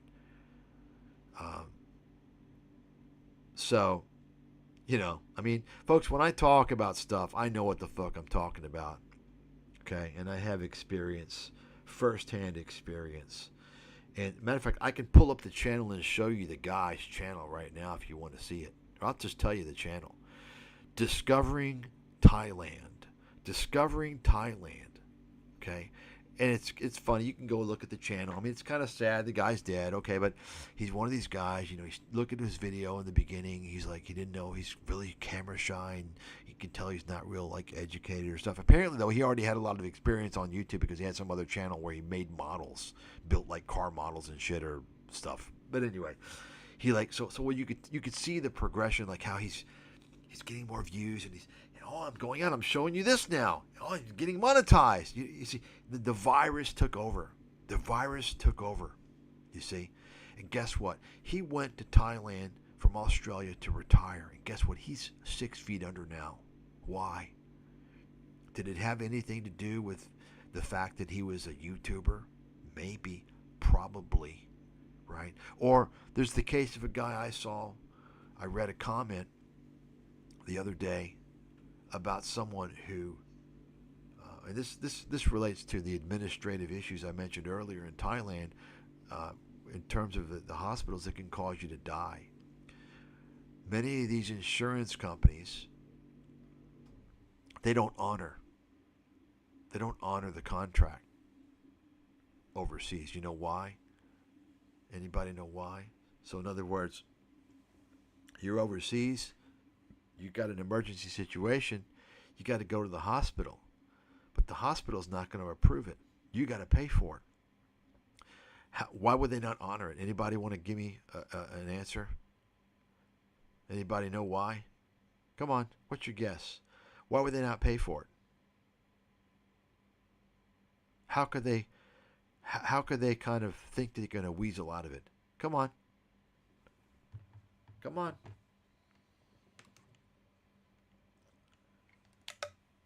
If you guys can't even give me an answer, then you're fucking brain dead. If you can't even give me an answer, you're fucking brain dead. Okay? Okay, well, I guess you're brain dead. You're all brain dead. If you're not going to give me a fucking answer right now, don't bother to chime in on anything else. Okay? Because if you don't give me an answer now, you're just going to get fucking blocked when you try and chime in on something else. You got it? That's the way I fucking roll. So I'm gonna close down the option in 10 seconds. Okay, if you don't give me your selection in 10 seconds, then you can't post anything in chat later on at all. Okay? So let me just wait here 10 seconds. 10 seconds. Okay. Well, of course it's because it's expensive. They don't want to fucking pay. Okay, well, there's two people who have earned the right to chime in later on. There's two people. 3, 2, 1. I guess we got lurkers in here. Little minion motherfuckers. Trying to pick up something. Trying to learn something. Here's the reason why. You all aren't thinking, by the way. Well, I won't hold it against you because you all don't understand how it is in these countries. Think about what I said earlier. Folks, you never hear anybody talk about these countries in Asia. I don't care if you're talking about Thailand, Cambodia, Vietnam, Japan, Singapore, South Korea, or Taiwan. Whether it's Southeast Asia or East Asia, it doesn't matter. Whether the country is known as communist or they'll refer to themselves as socialist republic, which basically means communism. I don't know if you guys know that. Or they'll call themselves a democracy, right? I guess like Thailand, I think they claim they're a democracy, which is it's a fucking joke. The fact of the matter is, it doesn't matter. They're all basically dictatorships. They're all basically kind of communist run. That's fact. That's fact. Okay? Now, are there some countries that is not as bad? Maybe has some resemblance to democracy? Yeah. Namely, the more advanced countries, generally speaking. Namely, Taiwan, Japan, South Korea. Because over time, they've been kind of pressured, forced to assimilate with the global standards because, these are countries that are part of the OECD, the World Economic Forum, all these little groups. So there's international standards that they have to abide by, right? So my point is that it doesn't matter, though. All these countries, it's pretty much fucking dictatorships. Pretty much kind of communist dictatorships. Okay? That's just a fact. In fact, Thailand, I believe, is much more, if you look at Vietnam versus Thailand, I would say Thailand is much more communist dictatorship controlled than Vietnam. Thailand is very close to China, in my opinion, the way the control is there. So why do I say that? What's the importance? The importance is when you have these countries like that, you have no rule of law. Now, I'm not going to say you don't have rule of law in Japan. I think you do. South Korea, I would say, yeah, I think most of the time you do. And once again, because they're advanced, right? They're a little more, they're more developed. They're more tied into the system, right? Taiwan as well. But, certainly most of these countries in Southeast Asia, you don't really have rule of law. Do you have rule of law in Thailand? No, you fucking don't. I don't care what anybody says. You don't have rule of law in Thailand. You don't have a market economy in Thailand. You all know what a market economy is? Anybody? Folks, you're not hearing this from anybody in the world, are you? Are you? Why is that? Why? Why? Two reasons. Number one, there's not a lot of people that know this. Okay?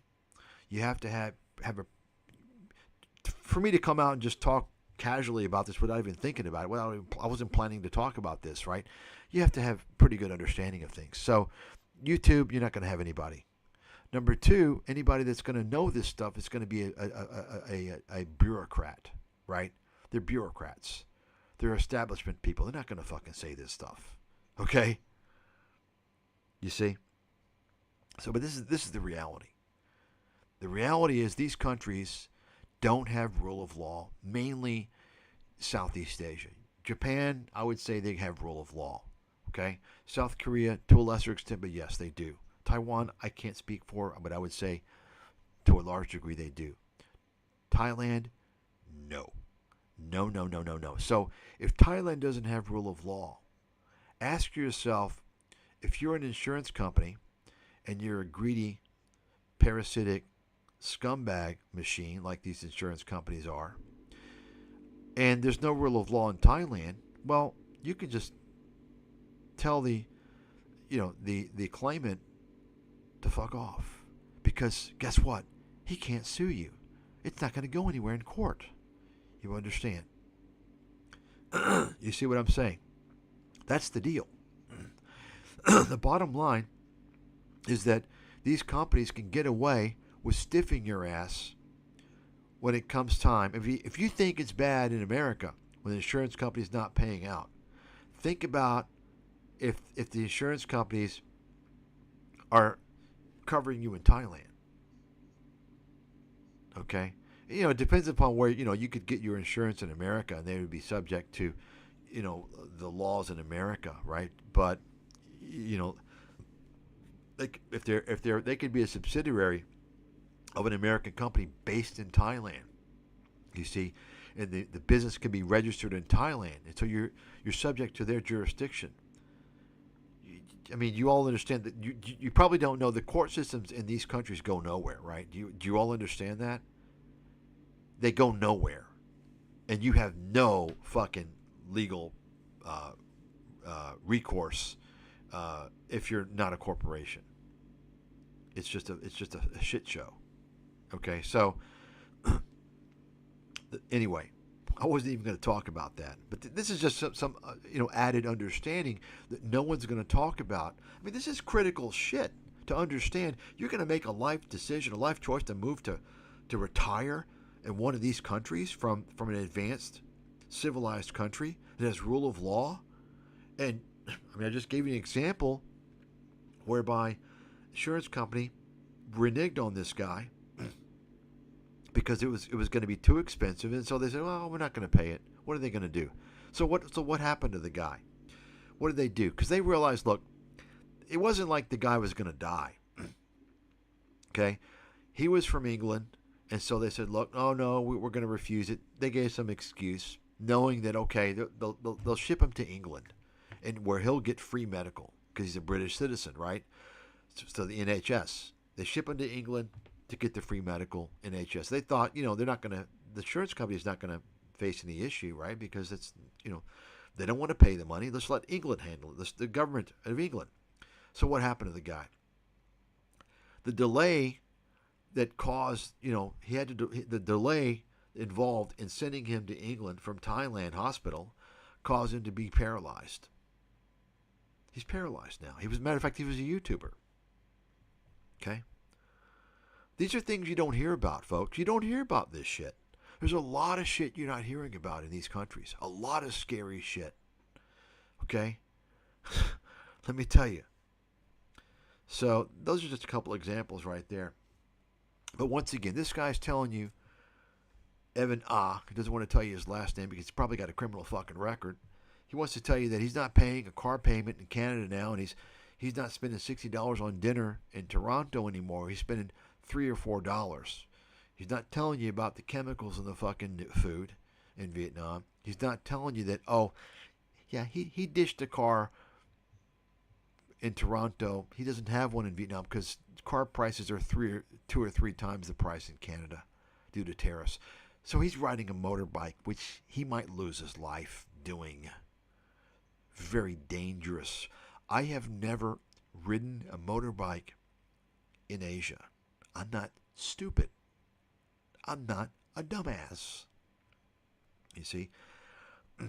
In fact, I have had to, maybe on 2 or 3 occasions, I've had to take like a Grab motorbike. I don't like it. I don't want to do it. I've always, other than that, been in a car. I'm not going to ride a motorbike. It's just fucking stupid. You're a fool if you do that. So, and you'll have all these people tell you, yeah, first thing you do when you move to Thailand and move to Vietnam is, you can rent a motorbike, or you should buy a motorbike. It'll save you money. Folks, that's the worst thing you want to do. Especially think about if you're going to retire. You understand how vulnerable you are? Folks, when you are retirement age, you're vulnerable. There's 2 things that you can no longer get back. You have a much lower ability to do 2 things when you're older. What are those 2 things? Heal properly and earn money. When you're 65, when you're 70, okay, you better be very careful about your health, because the slightest accident can be your last accident. And you better be careful about your finances, because you lose your ass at 70, how are you going to make that money back? You understand? How are you going to make it back in Thailand or Vietnam? Right? You understand? No one ever talks about these things, do they? Now, of course, does it help that I was a financial advisor? Well, they didn't teach me this on Wall Street. I've been living in Asia. I see what's going on. I see the people in Asia. Let me tell you something. America does not send its best to Thailand. And I'm being generous with that statement. The West does not send its best to these countries. By and large, it sends degenerates. Okay? By and large. Not everybody. You can imagine. Depending upon the country. Right? The reason why they're going. So think about the pool of people that you're getting. Do you think you're getting the upper echelon of accomplished, educated vloggers in the Philippines from the West, in Thailand, in Vietnam, in Cambodia from the West? Who are these folks? You're getting people who need to pay their rent. That's why they're on ScamTube. Like all these other motherfuckers. But especially the travel vloggers or the expat vloggers in these countries, because they can't get any other jobs. You all do understand, of course, that many of these countries in the developing world, they have lists. They have a list in each country. Not every one of them, but in many of them, and I can't speak for all of them, but many of them, they have a list of occupations you cannot work if you're a foreigner. Did you all know this? Anybody know this? You didn't know this, did you? Because these motherfuckers aren't going to tell you that. Okay? You can't work many... This is why, basically, if you see, like in Thailand, what do the guys do for work? Well, now they're all fucking YouTubers. Before that, they're going to be in real estate, because anybody can be a real estate agent in Asia, basically. They don't even... It's not even regulated. They don't even have, like... Most of these countries, they don't even have, like, licenses. It's like... It's a fucking joke. Or they're going to work at a bar, right? And even then, in Thailand, most of those guys that are bar owners, they don't have a work visa. The vast majority of bar owners in Thailand, foreigners, do not have a work visa. Write that down. How do I know this? Dude, I know what the fuck is going on, people. I know the fucking inner deal. Okay? Because most of them are broke dick motherfuckers. They can't even afford a work visa. Okay? So anyway, they have a list in these countries, many of the countries, that you cannot, occupations you cannot work at. Okay? If you leave the Western world and you fall for all this bullshit, all the lies, all the disinformation from these scammers trying to sell you their courses and their bullshit, their affiliate links. And let's take a look at this guy's affiliate links. He's going to show. He's going to have safety. They all have safety wing, right? Safety wing. If you're traveling, you need safety wings. Fucking scam, bullshit, overpriced bullshit. All affiliate links are scams or scammy.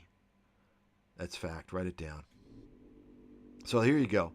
So here's his costoflivingabroad.com. Let's take a look at that here in a second. What else he got here? Here you go. Safety wing insurance. Okay.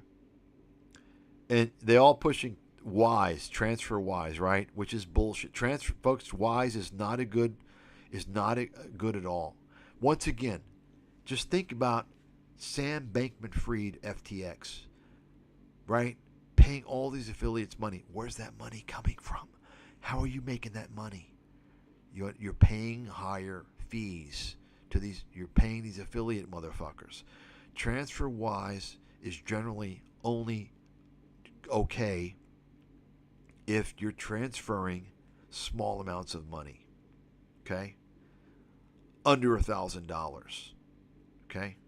If you go above $1,000, you're going to get fucked on the exchange rate. I know this for a fact. I don't even have TransferWise because it's fucking bullshit. I get a better rate doing a direct bank wire. And in fact, there's many companies, one of which is Charles Schwab. There's many others actually, that you can actually get good rates on through your ATM, and you get free ATM reimbursement both ways. So TransferWise, as far as I'm concerned, is a fucking bullshit company. They charge too much, and they're paying all their money to all these fucking YouTube grifters. So they all promote TransferWise. It's fucking bullshit. I mean, think about it. I'm a Wall Street insider, right? Leading investment analyst. I don't use TransferWise. What does that say? Nord, I told you all the story about NordVPN. I mean, you would think, okay, Nord, it's a VPN. How can it be a scam? How can it be scammy, right? I told you all the story. I got Nord, and they tried to rip me off on a automatic renewal. They jacked up the fucking price, and you've passed the window for a refund. I said, fuck you. I called my credit card company, and they straightened it out. They told these guys to fuck off. Anyway. Oh, look at this. He's also an affiliate for Ninja Teacher. I told you guys about Ninja Teacher. This guy, Alex Stevenson, from South Africa in Saigon. He's a kind of a lower level, kind of a soft, kind of a grifter. I already went over him. I'm not going to go into him. So, he wants to sell you his merch. Buy my shirt. Okay. So anyway, let's continue this here. Real ingredients. I cut my expenses to $500 a month. Hold on a second here.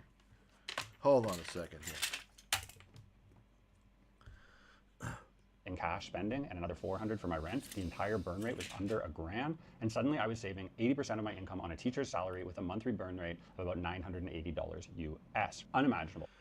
So he's talking now about how when he was working as a teacher in Vietnam, I guess in Saigon, he was spending about $1,000 a month on expenses.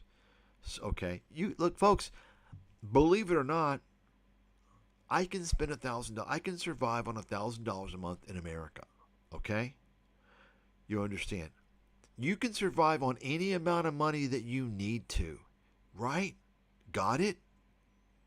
The question is, how are you living? How are you living? Are you living in a box? Right? Are you eating food laced with carcinogens? Right? Are you breathing polluted air? Are you having to ride a motorbike, putting yourself in harm's way, even though you think that you got it all under control, it's safe, because you want to save money? You understand what I'm saying, folks? These people are advocating a dangerous, unhealthy lifestyle. He said that the food is healthy. That's what he said, by the way. Did you hear that? Let's go back here. He said this stuff is healthy. It's just $500 a month in cash spending and another $400 for my rent. The entire burn rate was under $1,000, and suddenly I was said, this crap is engineered to keep you earning just enough to stay afloat and to never get ahead. That's just the cold, hard reality of America today. Nope. Get out, and get out now when the going is good. Get out, folks. You got to get out. Get out of America now. Get out. You hear? It's the same thing Peter Schiff is telling you. Doug Casey, right? Because they want to sell you their shit. Remember Peter Schiff and Doug Casey, Mike Maloney? They want to sell you their move to Puerto Rico packet for, I think, just under $1,000, right? You understand? And Doug Casey wanted to tell you to move also to Argentina. He had houses to sell you there, right? You all understand? It's the same bullshit that's been going on and on. Just the same shit, little spins here and there, different faces. The same routine. Uber Eats, no to $7 toothpaste, no to chasing the newest shiny object. I basically just said, this crap is not worth my life, and my life is all about time. Instead, I ditched my car payments for a $200 motorbike. I bought $1 street noodles that were healthy and homemade and full of real ingredients. Hear that? He bought $1 street noodles that were healthy, homemade, and full of natural ingredients. Really? Folks, let me just tell you something. You may think that MSG no longer exists. Let me tell you something. MSG is used all in Asia, all the time, and so many things. Okay? It's heavily used. by the way. And those street noodles for $1, well, I'm willing to bet that they contain carcinogens. As I mentioned, Vietnam. In fact, I mean, I'm going to go ahead live and show you guys. Let's go ahead here. And once again, Vietnam has state-controlled media, right? It's a communist country, so you're not going to hear much about anything, okay? But we'll find, you're going to find some things. Let's go ahead. Let's take a look here.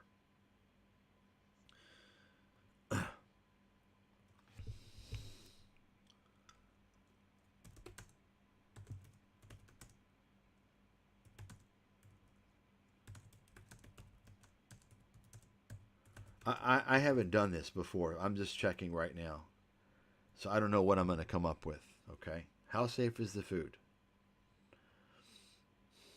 Once again, the media, you're not going to hear the full Monty because they don't want things to get out. Okay. Risks are real but manageable. Foodborne illnesses, okay. Okay. Okay, so they're talking about foodborne illnesses. Let's ask about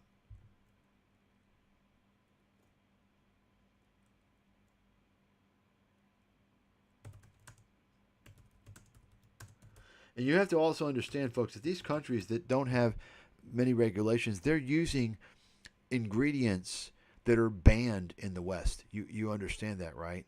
You all do know, of course, that every year the FDA is constantly banning ingredients, certain dyes and this and that, because they're finding more information that it causes, long-term health effects. These countries that are not, developing countries, they still are using these chemicals. You all know this, right? They're many, many, many years behind. Okay.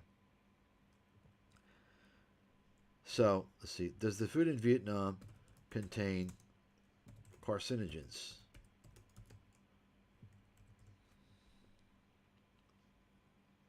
So this is just going to be once again, this is going to search for the media, and the media is state controlled, so there's not going to be a lot. I can tell you that right now.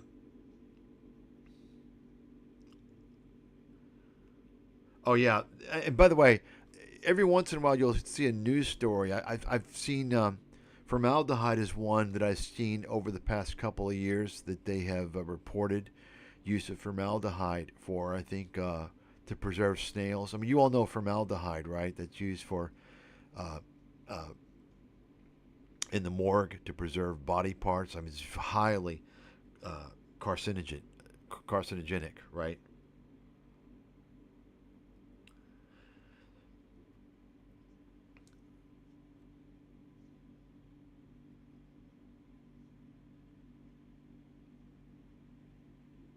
So, so notice this is saying, uh, but most of us don't buy from dodgy sources or get exposed to war era chemicals. It says some Vietnamese food has contained carcinogens. If you're smart about where your food comes from and how it's prepared, you'll sidestep. How is a foreigner gonna know about how their food's prepared, where it comes from? You're not gonna know where the fuck it's coming from. These foreigners are looking for the cheapest shit they can find. Oh, look at this street market. It's cheap. I love it. It's really cool. You understand? So this is kind of this answer they're giving is kind of a shielded answer.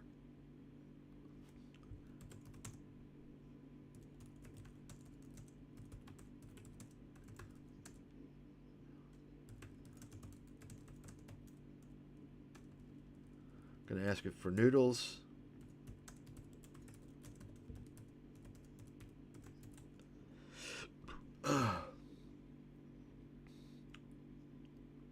There you go, right there. Formaldehyde scandal. Okay, so folks, I know this. Okay, I know because I can tell you right now. What triggered it was I met a guy. I think I told the story, and that is, I met a guy one time several years ago who was a guy from Belgium actually, and he was telling me how he was a partner with a Vietnamese guy, and they were suppliers of coffee. They would go to the highlands, the central highlands, and they would go, and they're very careful about the coffee that they chose, the highest quality. And they were providers actually for the airport. They provided all the vendors there. And so, this guy, he's from the West, right? So, he has a high standard. And you have to understand, folks, you're dealing with, developing countries. I mean, you understand they're going to use a lot of pesticides, right? You do know that, right? Remember, you don't have the FDA out there. You don't have all these regulatory hurdles. And I can tell you, more so than Thailand, Vietnam uses a lot of toxic chemicals. Anytime you smell paint, it's like, holy shit, I'm going to get cancer if I inhale this shit. So there's a lot of chemicals.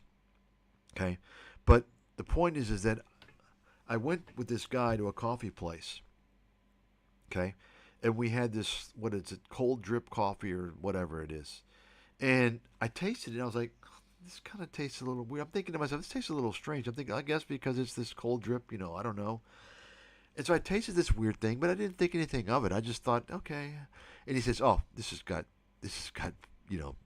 bad chemicals." I was like, "Really?" He's like, "Oh yeah, oh yeah." And so it made sense to me. So I wasn't thinking this. I didn't even have an idea. I didn't think at all. That's what kind of triggered things. And then from that point on, anytime I tasted something that kind of tasted a little kind of like chemicals, like, yeah. And I can tell you right now, it's a rare occasion when I've been in Vietnam and I've drinking the cold tea. I would say 80 to 90% of the time, it's chemical. So I will not even drink tea in Vietnam at all. So you're not going to hear this. All you're going to hear is it's cheap and it's good, it's nutritious. Okay? It's not true. It's not. You have high rates of GI cancer in Vietnam. Okay? I know this for a fact. Folks, there's no place you can go in the world where you're going to save a lot of money. Okay? Unless you're lowering your living standards. Or unless you're coming from extreme places like Switzerland, Luxembourg, London, San Francisco, things like that. But think about those places. You have amazing, amazing economic opportunity in those places. That's why the cost of living is so high.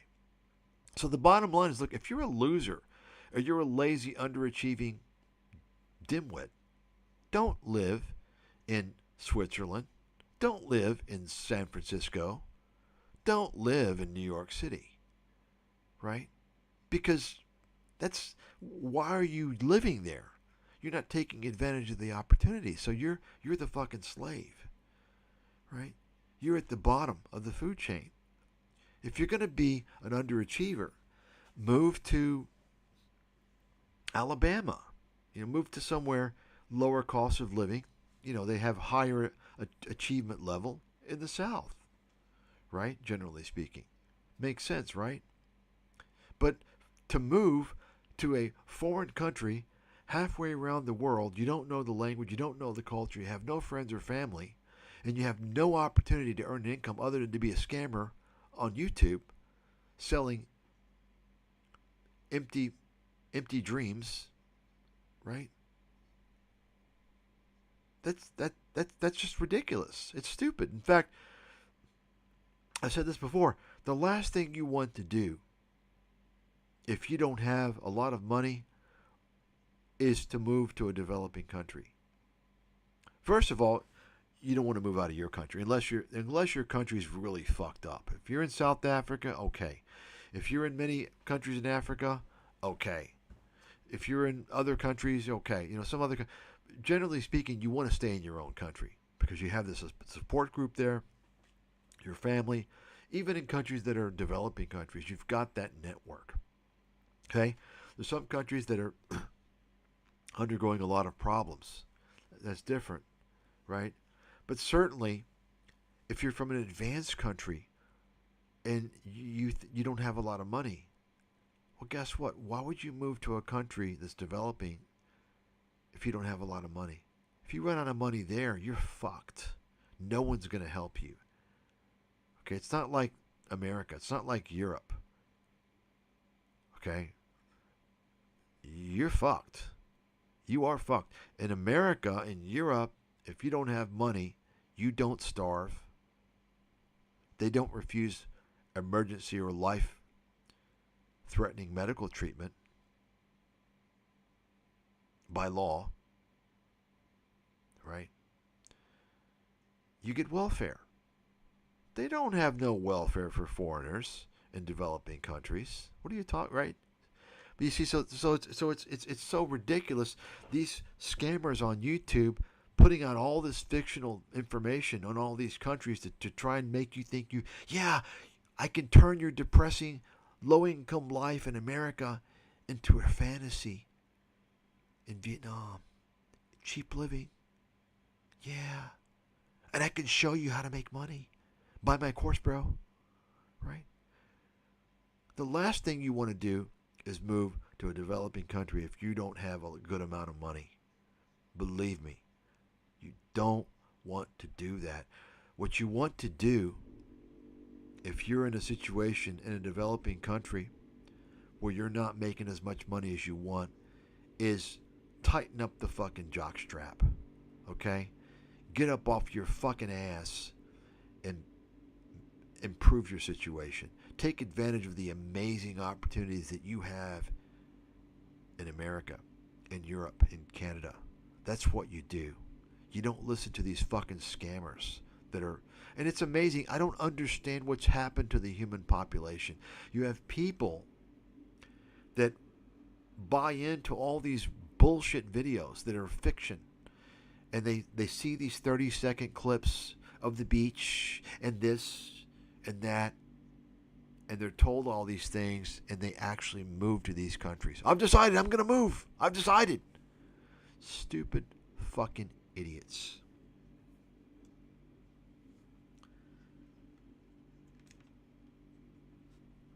So let's take a look here. Let's go back to this video. Okay. Let's listen to this. I want to hear more of this scammer here, and they're going to cut my expenses to $500 a month in cash spending and another $400 for my rent. The entire burn rate was under $1,000, and suddenly I was saving 80% of my income on a teacher's salary with a monthly burn rate of about $980 US. Unimaginable, absolutely impossible back home. You don't need a six-figure. So once again, you don't know how he's living. I know how he's living under $1,000 a month in Vietnam. Okay, he's living like a fucking vagrant.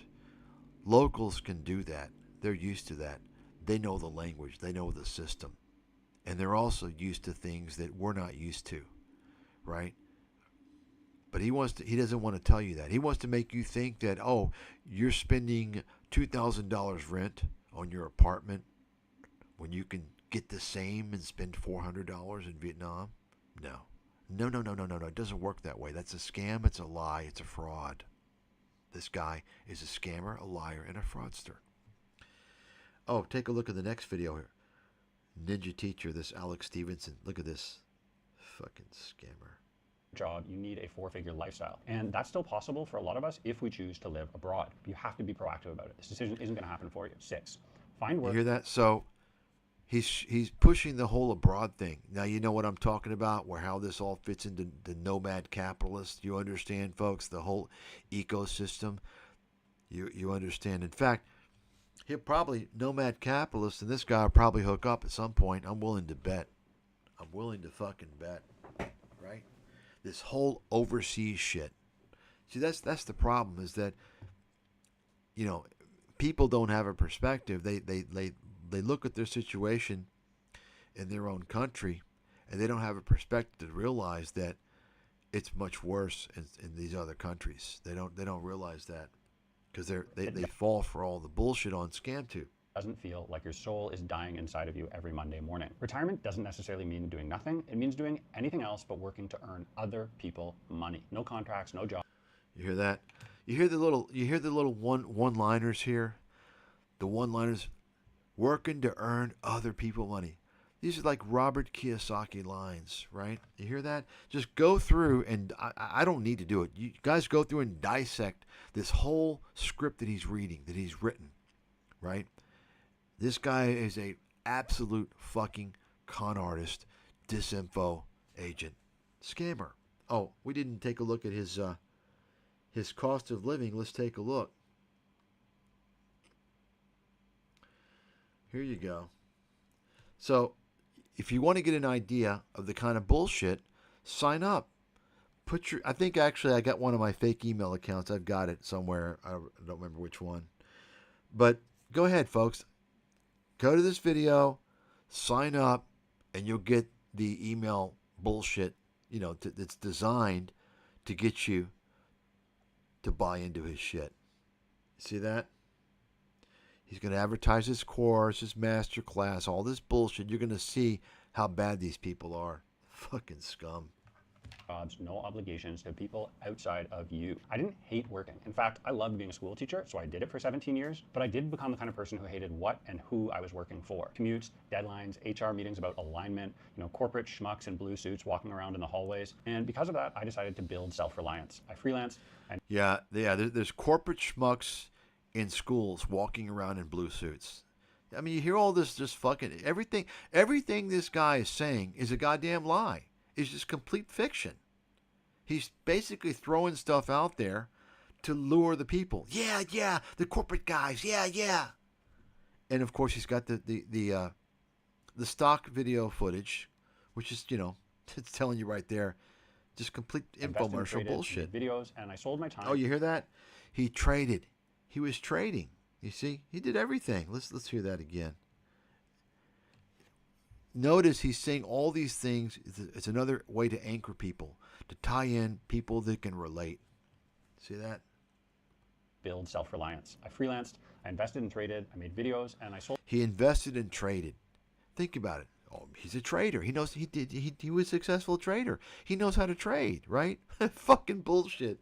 Sold my time and services online by tutoring to people who wanted my help. The goal wasn't passive income yet. It was just to have a stacked income with multiple streams coming in. It was small at first. $2,500 for my job, $800 to $1,000 a month from tutoring direct, $500 to $1,000 from YouTube and brand deals. That came a little bit later, but it adds up. And there's another $500 a month coming in from guides and basically lesson plans that I sold easily online and made in my underwear. And these small incomes started to compound and multiply over months and years, and my savings and net worth actually grew. And more importantly, multiple incomes adds options and reduces your dependence on other people. So you don't have to find the one job anymore. You have to build your resume. You have to build your own independent life for yourself. And you just have to stop betting your life on one single paycheck. Stop putting everything into a single basket of eggs. And it's not like I'm breaking waves here, right? I read all this stuff in Tim Ferriss and the 4-Hour Workweek 20 years ago when I was back. You hear that? You hear that? Tim Ferriss and the 4-Hour Workweek. In fact, I heard him say earlier, what is it? Geo arbitrage. This fucking, I think the Tim Ferriss bullshit term that doesn't exist. All these fucking digital scam artists on ScamTube want to tell you this term. I'm taking advantage of geo arbitrage. Yeah, it sounds like a cool name. I don't know what it means. It's arbitrage, like in finance, like in Wall Street, right? They want to tell you you can take advantage of low cost of living if you move abroad, and you can't do it. You're getting lower value services, lesser quality, lesser amount of goods. It's just a fact. But you hear that he read Tim Ferriss. Tim Ferriss. I exposed this fucking fraud. You go and you tell this motherfucker Tim Ferriss. You tell him, you dare him to go up against me on a neutral platform. He will never do it. You can't pay him enough money to do it because he's like all these other guys out there, whether it's Robert Kiyosaki, Peter Schiff, or whomever. The typical marketing guy, perception guy. They made all their money off of fake perception that was created by the media. Right? Tim Ferriss is a smoke and mirrors fucking con man. He knows it. He knows it. Piece of fucking trash. I exposed that guy a while back as the kingpin father of the digital nomad scam, the 4-hour scam. Anybody remember that? This is a guy who made a fortune back early in the early days buying fake reviews on Amazon for his stupid fucking book. And then he got it out in the digital, and all the digital, oh, I read the 4 Hour Work Week. Oh, yeah. Stupid fucking idiots. Oh, God, make me fucking sick. It's amazing, you know. When Tim Ferriss was, you know, releasing the 4 Hour Work Week, I was releasing America's Financial Apocalypse. He makes a fortune, I'm ignored and banned. He's promoted. I'm a nobody. Do you understand? He scammed millions of people through his lies and bullshit. He caused many, many people, Lord only knows how many, to throw their careers, to throw their future away, thinking they can become a digital ding-dong and work 4 hours a week and sit on the beach and sip margaritas. Think about that. I try to help the world, Main Street, and I get fucking banned. That's the world we live in, folks. It's a disgusting place. It's disgusting. Humanity has exhausted its time on this earth, as far as I'm concerned. We don't deserve to exist much longer with what's going on with humanity. It's gotten really bad. I think, you know, a meteor hits the earth, it's okay with me. Tomorrow, it's fine. I think that we don't deserve to live any longer as a species. I mean, just think about all that's happened. People don't do anything about it. It's terrible. It's gotten bad. Home in freezing cold Canada working for a public school board. But now with tech, apps, and AI, all that kind of outsourcing he laid out in 2007 is so much easier. 5, treat your savings. You hear that? So he's now saying that Tim Ferriss's fucking fraudulent bullshit is even easier now. You can do it now with AI. He's a fucking idiot. So let's take a look at the comments here. Did I leave a comment here? Yeah, there we go. You're running a major grift, selling disinfo to desperate naive people looking for an escape route. Totally scamming. Join my stream where I expose you and other grifters in Vietnam. Starting it off. This is a couple of weeks ago. I doubt it's on there.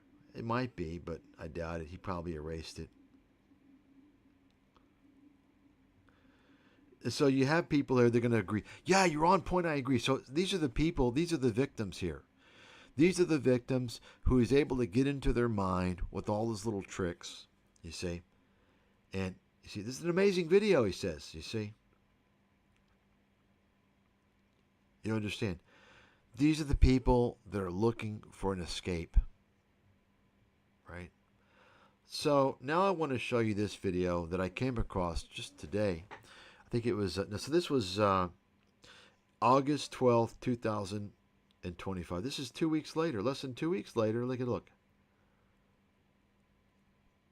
Oh, wait a second. Let's go to the end because, okay, here we go. I want to play this. Faith, and you need to take the leap and make an actual change and transformation. Quit, move, restart. I started with $5,000 and a carry-on backpack when I landed in Vietnam in July 2019. I had a job, a contract, healthcare, etc. And I had a lot of education and a lot of years of experience traveling and teaching abroad, but I had no savings, like literally none. And now I've got family and multiple income streams I built myself, and most importantly, a higher purpose. I know what I'm doing with my life. Wait a second, you hear that? He's got multiple income streams, but he's retired. Yeah, your multiple income streams are your YouTube ad revenue, you're a business partner with scammers, your affiliate links, and your scam courses, right?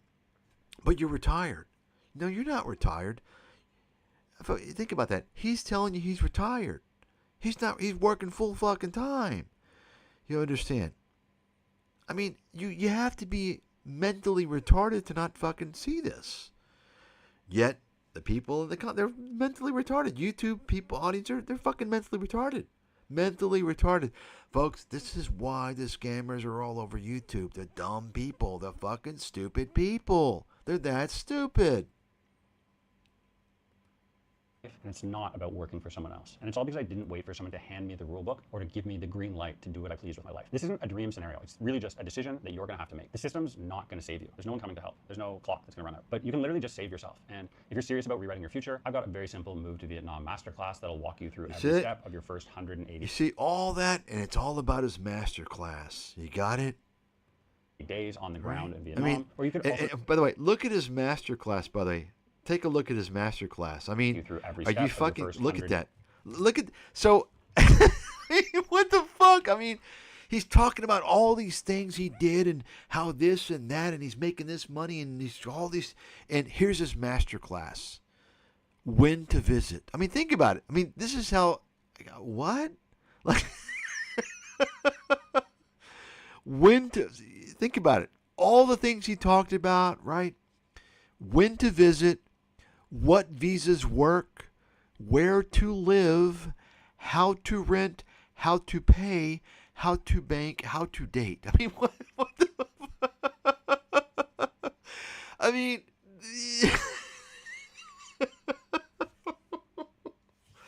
I can answer all this. I would feel like I'm insulting people to even answer these stupid fucking questions. These stupid. I mean, this is just unbelievable. This is not even something you need anybody to tell you. Right? I mean, I don't understand. I guess he knows his audience is really fucking stupid. First of all, this is all, when to visit. It's quite simple. Go online. You don't need AI. What visas work? It's quite simple. The tourist visa is pretty much all you got. Okay, if you want to pay 120 grand starting around up to a few million for an investment visa, why the fuck are you going to Vietnam? Where to live? Like, who knows the answer to that, right? It's dependent on anything. So, I mean, this is just, I mean, think about it. All the stuff he talks about, how, this is bad and this is doing this and I escaped and I'm doing this now and I'm successful. I retired, a 5-year plan and multiple streams of income. And here's his masterclass. I guess this is kind of how he's going to hook you in. If you want to pay, it's going to be a paid one after this. He's saying this is kind of the initial hook to get the really stupid people, I guess. Unbelievable. Let's take a look. So now we got less than 2 weeks later. What do we got? This is fucking hilarious. I am leaving. So this, yeah, you have to understand. This is a guy who's been preaching Da Nang is amazing. Let's take a look at his channel here. Okay. So we'll go down. And I didn't even know he's only been in Da Nang a year. I mean, dude, you're a fucking tourist. You're a fucking tourist. You don't live in Da Nang. You've been there a year, bitch. You don't know what the fuck is going on in Da Nang. The fuck? So take a look here. This guy's obviously a scammer, but so when does he start the Da Nang thing?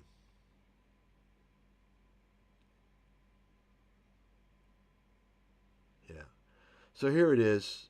Da Nang, Vietnam. Cost of living, I guess, less than $1,000 a month, basically, he's saying. And then he does the interviews here. She lives a dream life for $700. That's just all bullshit. Right? Interviews.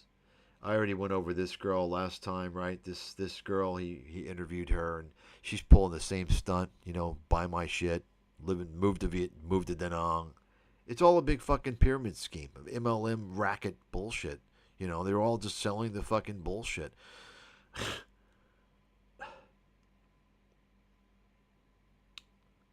See that? Da Nang, retired Da Nang. It's great. I live here. It's cheap. Thailand's collapsing. Come to Da Nang, right?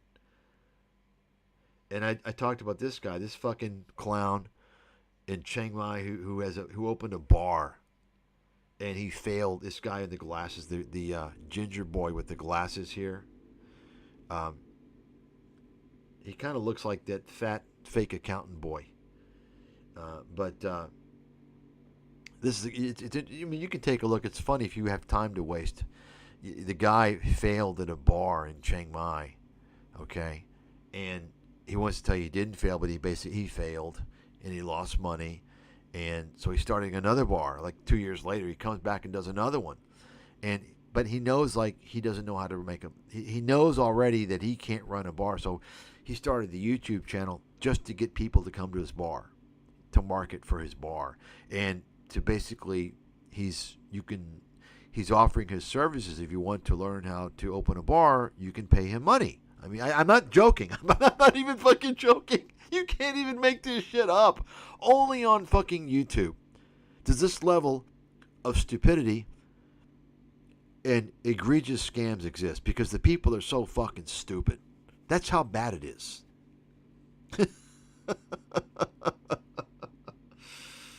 Okay. So it's all about, he's got this chick on there again who, she's telling you, this is the girl, remember I showed you guys how she's saying that she left Canada. I think this is the video. Yeah, this is the video. You want to watch it. She left Canada, I quote, because she was worried about her kids' future and they wouldn't be able to get jobs. She was worried about their opportunities in Canada. So she moved to Vietnam. I kid you not. I mean, you have people in Vietnam dying to get the fuck out. You all know this, right? Not just Vietnam. I mean, folks, you all do know everybody in the world just about would give their right fucking arm to get into America. I'm not saying I would or I would agree or this or that, but I'm just telling you that's the reality. Okay? Now, if you're in a developing country, I understand why. If you're in a developing country, these countries are corrupt as fuck. Okay? They're corrupt as fuck.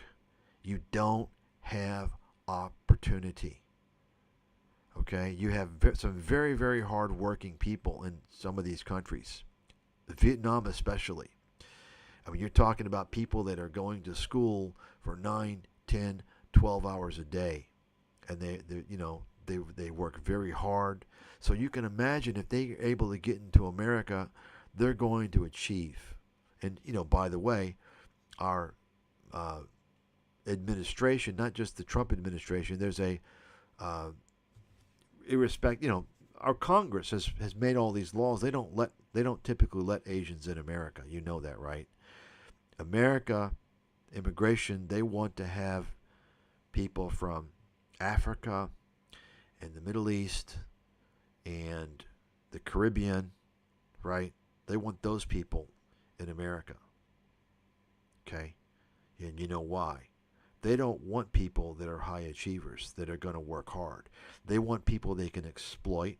They want people they can use for their multiculturalism agenda and race mixing agenda. Okay? That's what they want.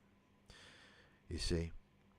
That's why it's very difficult for Asians to get into America, just like it's very difficult for Caucasian Europeans to get into America.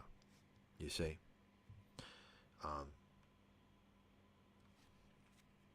So, I mean, I don't have any hard data on this, but I've never run across a single Asian person in America. I'm sure they exist, but I've never heard or seen an Asian person in America on welfare. Okay? I've never seen it, never heard about it. Okay? Right? So they're generally very high achievers. Why? Well, they I mean, look, a lot of these people, and I'm not saying all the people that come from these countries don't achieve and aren't capable. The problem is that when you are letting people over just because of their skin color and that they have an easier time to come over, obviously you're not going to get the higher achievers, the more motivated people. You see, that's the problem. And it's the same problem that we're seeing south of the border with the Mexicans, the El Salvadorians, the Venezuelans, and so forth. You're not getting, because 30, 40, 50, 60 years ago, you had a much higher quality Hispanic population that immigrated to America. Why? Well, because there was a process that they had to go through. And even back then, the illegals that came to America, I think it's safe to say, they worked hard. They achieved. You see? It's a different story. It's been a different story for, 3 decades or so, right? I'm not going to get into all that, why and so forth, but you basically got, this girl. She actually says in this video, and I think it's like early on. She actually says when they asked her, maybe midway through something, that she moved to Vietnam. She was from Canada, and she moved because she was worried her kids couldn't get jobs. She was worried they didn't have opportunity. I kid you not. And she moved to Vietnam. Can you imagine that? So now her kids are having to go through the Vietnamese public school system. And they're going to be fucked for life in terms of opportunity.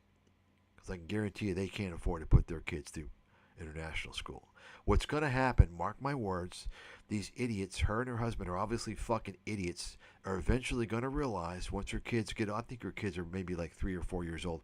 Once they get a little older and they start to realize, oh, these schools suck. Oh, yeah, maybe we should move. They're going to move back. Guaranteed. Mark my words. They're too stupid to realize what's going on right now. Okay? But they're going to hear from the grapevine. They're going to talk to people, and people say, you're from Canada and you have your kids here? Are you crazy? They don't have a chance. Okay? That's the deal. Okay? But you don't hear this. You see? He lives like a king. Look. See that? Lives like a king. $1,000 rental anywhere across Thailand, Vietnam, and Malaysia. Live like a king.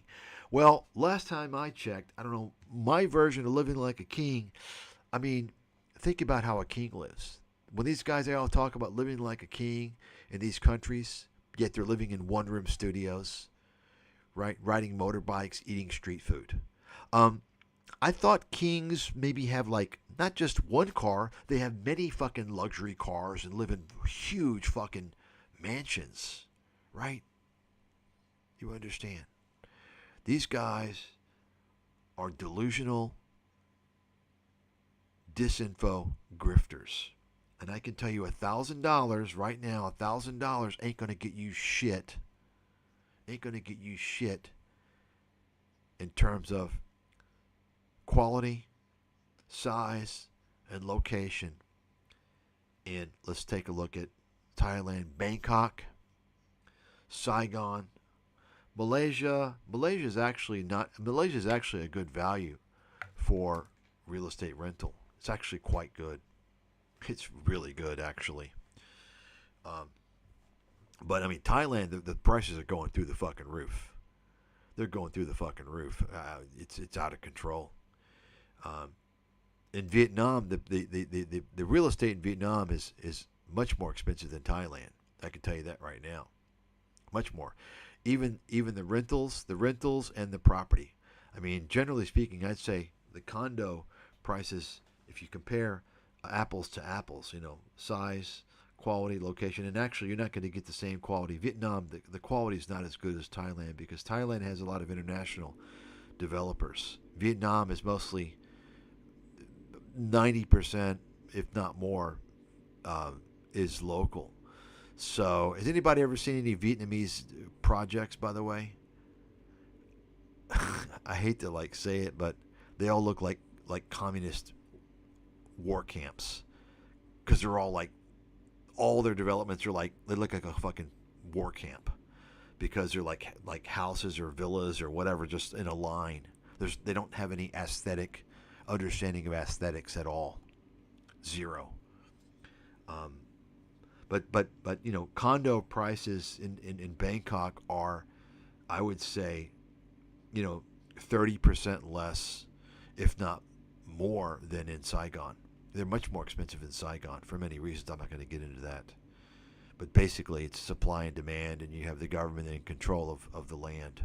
So it's, in fact, I saw an article the other day. What is it? Vietnam now. You all, is anybody, how familiar are you guys with my financial crisis material. I mean, it's fucking free online. It's the chapter 10 from America's Financial Apocalypse. You guys read that, right? You should be studying it and memorizing it, okay? And going through the rest of your life fucking studying it over and over and over and over again. Well, one of the metrics that you look at for real estate valuation, there's several, right? Is what? Is price to income, right? How much is a house price versus your wages, right? Why? Well, because how are you going to pay for it?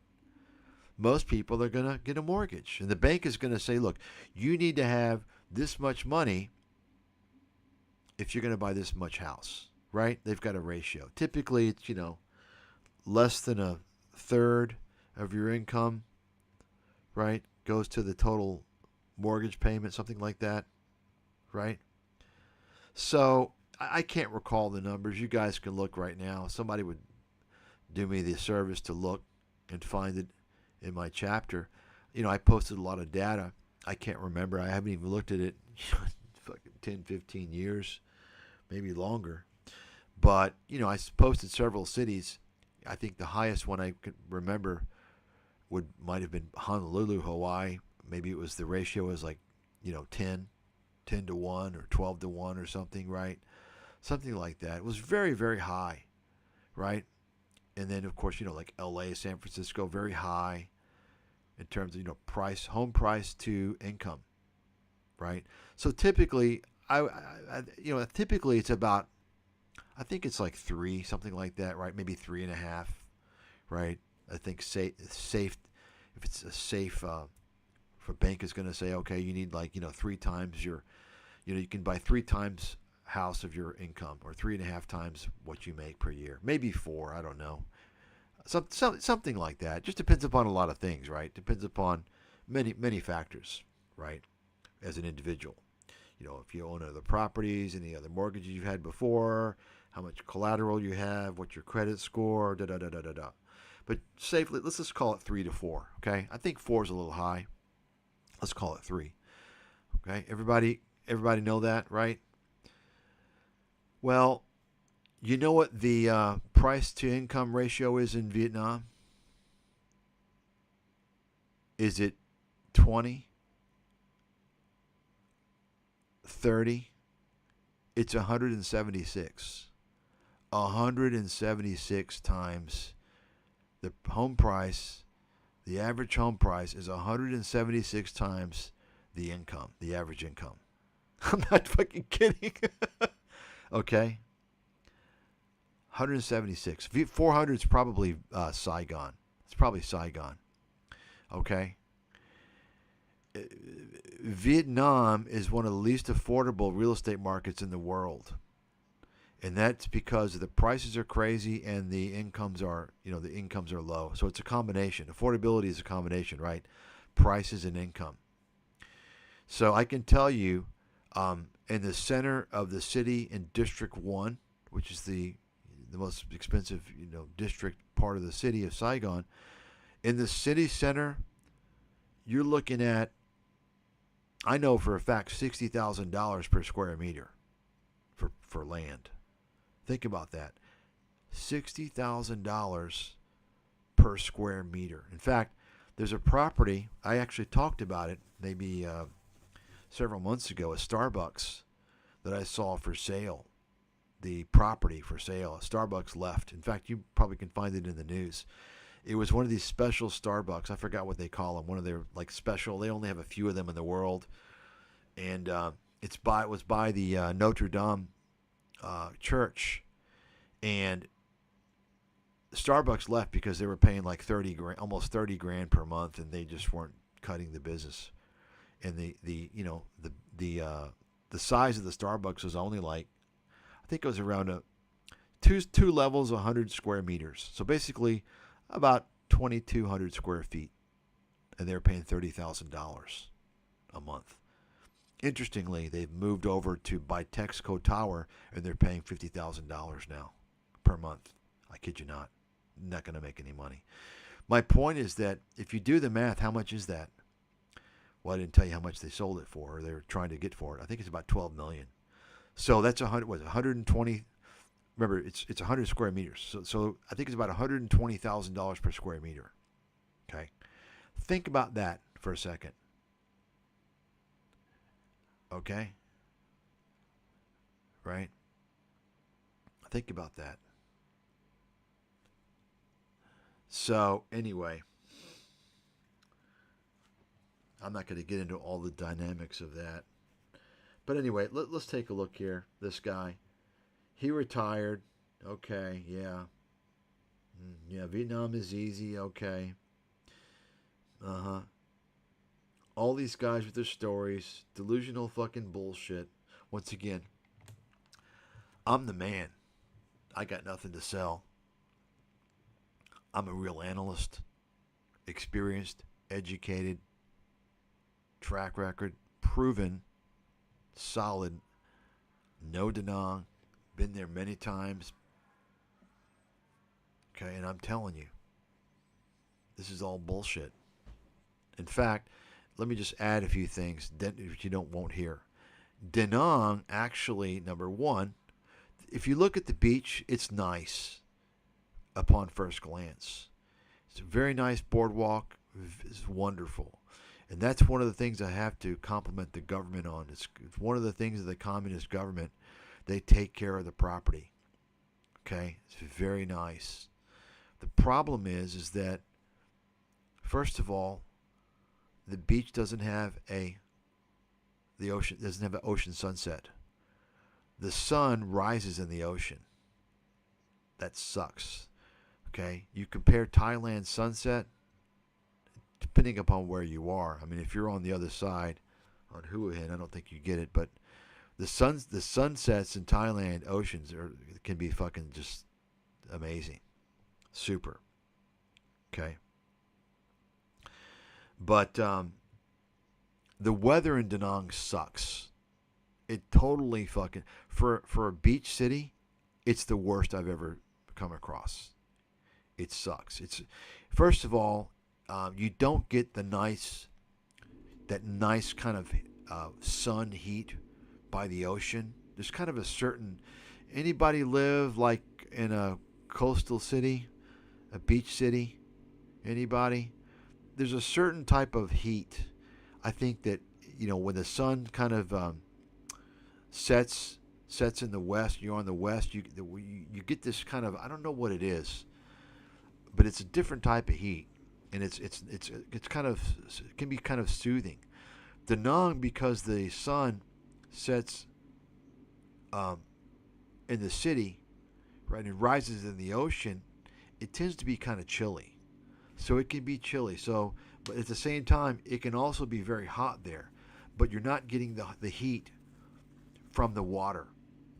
I don't know. Maybe there's kind of a reflection. I don't know. Somebody can like research that and look it up. All I know is there's a huge difference between beach cities that have a sun that sets over the ocean versus rising over the ocean. And practically all of Vietnam, because of the way it's situated, you get the sun rising in the ocean. You don't get a sunset over the ocean unless you happen to be. There's some certain areas you can find that, but the main beaches of most of Vietnam, just take a look at the map, the coastline. You're getting it. It sucks, and that's a huge downside, at least for me. It's huge. But the weather sucks in Da Nang. Totally sucks. I don't like it at all. You never hear about that. It's completely boring there. There's nothing to do. Any of these guys who think they're going to go there and meet girls, the girls have virtually no interest in foreigners. I've talked about this before. If they want to meet girls, they need to go down south to Saigon. Okay? There's virtually no interest in foreigners at all in Da Nang. At all. Saigon is different because Da Nang is north. I'd call Da Nang Hanoi Light. It's similar to Hanoi, not as extreme, but in terms of the mentality. If anybody knows Vietnam at all, Hanoi, I think pretty much think of Chinese. The mindset, totally. Um, so, and of course there's a history there because, the more north you go, it's, obviously, the capital's in Hanoi, communist, it's the southern Vietnam, Saigon has had a long history of, more openness, more types of kind of similar to kind of capitalism. So there's kind of a longer history there, a culture of that. Um, so one Vietnamese guy told me several years ago, he said, basically, he was from Da Nang, and he said, basically, uh, everybody north of Da Nang believes everything the government says, and then south of Da Nang, they don't. I don't know. That's what he told me. So that kind of gives you a mindset in terms of, like, the kind of the mentality, and that's probably why, in Da Nang, you don't see, it's a very, it's a weird dynamic. And you see that because after the beach, which there's nothing to do on the beach. I mean, what do? It's after that, what do? There's zero to do. They don't even have a decent mall. And that's pretty shocking given that Da Nang is the third largest city in Vietnam. They don't even have a decent mall there. So what are you doing?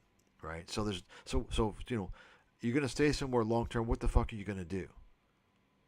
There's nothing to do. Literally nothing to do. I kid you not. So, this is why, these guys, they go there for, 3 or 4 days. They think it's amazing. Oh, look, it's cheap. It's, wow, the ocean. There's nothing to do in Da Nang at all. And, the problem is, by the way, I mentioned you're not going to be safe anywhere in Vietnam, generally speaking. Especially if you're a foreigner, you're not, folks. You got to understand, if you're a local, your GI is going to get used to many of the, the pathogens that are going to come across due to the different hygiene. Okay, I know this because I've known people, Vietnamese, for instance, who used to eat street food and stuff, and then they stopped. And then they tried later on, and they couldn't handle it. So the flora in their GI, was reestablished, and so they had to. It took, it would take a long time to reestablish that. But anyway, so not to trash Vietnam or anything. Long term, Vietnam is, there's a lot of downsides if you compare it to Thailand, for instance. But in terms of the people, I think the Vietnamese it's a much better situation. So, you got this guy. He's pushing Vietnam. I mean, Da Nang, right? And then all of a sudden, he's all this retire in Vietnam, and then what do you got? I'm leaving Da Nang, Vietnam. Honest thoughts after 1 year. Let's listen to this. This is interesting, right? This is the guy that's telling you, you got to move to Vietnam. You got to retire in Vietnam. It's great. It's cheap. It's amazing. Escape the rat race. You can do it. It's freedom. He's going to show you how, right? And then he releases this. Let's hear what he's got to say. You read the title. Why am I leaving Da Nang? For now, or maybe forever. Basically, the rose-tinted glasses have fallen off. When I first arrived in Vietnam, everything felt like an adventure. The buzz of Saigon street markets, the endless bowls of steaming pho, and nights sipping Bia Hoi under neon lights. It was intoxicating. Saigon, where I spent 5 incredible years, offered everything. Vibrant energy, modern amenities, and enough novelty to keep every single day buzzing with excitement. But gradually, the thrill started to fade. After 5 years in Saigon, I was burnt out by the traffic, the pollution, and the frenetic pace of life. I wasn't a backpacker anymore, or a party animal huffing balloons on Boy Bien, or creeping down the alleys of Japantown after midnight. I was a grown man, a husband, a father. And the city didn't always feel safe, especially not for my children. I mean, management changed at my work, and I basically just decided it was time to make a change in my life for the better. So we decided to live out one of our long-term dreams. We rented a beachside villa, a sweet little house with a pool and a yard for $600 a month, and we packed up and moved our entire family to Ambang Beach by Hoi An Town. It seemed like the perfect, quieter alternative. But reality set in quickly. The town, though undeniably picturesque, felt increasingly like a theme park. Too touristy, too contrived, and too transient, a turnstile. The authenticity we craved was missing. The internet was patchy. The grocery store was nowhere to be found. The subtle cracks we'd glossed over in Saigon actually began. Frustrations with inconsistent infrastructure, bureaucratic hurdles, and the nagging sense that we were merely visitors rather than participants looking for an expat community that seemed intangible or at the very least closed off to us. The honeymoon phase was officially over in Vietnam. The daily annoyances that once seemed trivial suddenly felt like profound. Every minor inconvenience began to weigh heavily on my conscience. It was no longer novel or charming to be offered tourist trinkets when I was having my morning coffee. Having to change our kids' daycare because they were still using corporal punishment wasn't just annoying, it was absurd, backward. The cultural differences weren't just shocking, they were exhausting, they were depressing, they were constant. And the unseen pressures and cultural clashes were just real. So, you hear that? You hear that, folks? Right? You heard that. Hold on, let me get rid of this damn ad. So everything you hear what he's saying? He's generally speaking, he's alluding to some of the things, some of the problems he never talked about before. All of a sudden now, he's coming out and he's telling you the problems that he never talked about. But guess what? He's saying this about Da Nang. It's the same in the whole country. You see? But he doesn't realize that he's exposing that. He's basically saying, "Oh well, I'm going to move back to Saigon."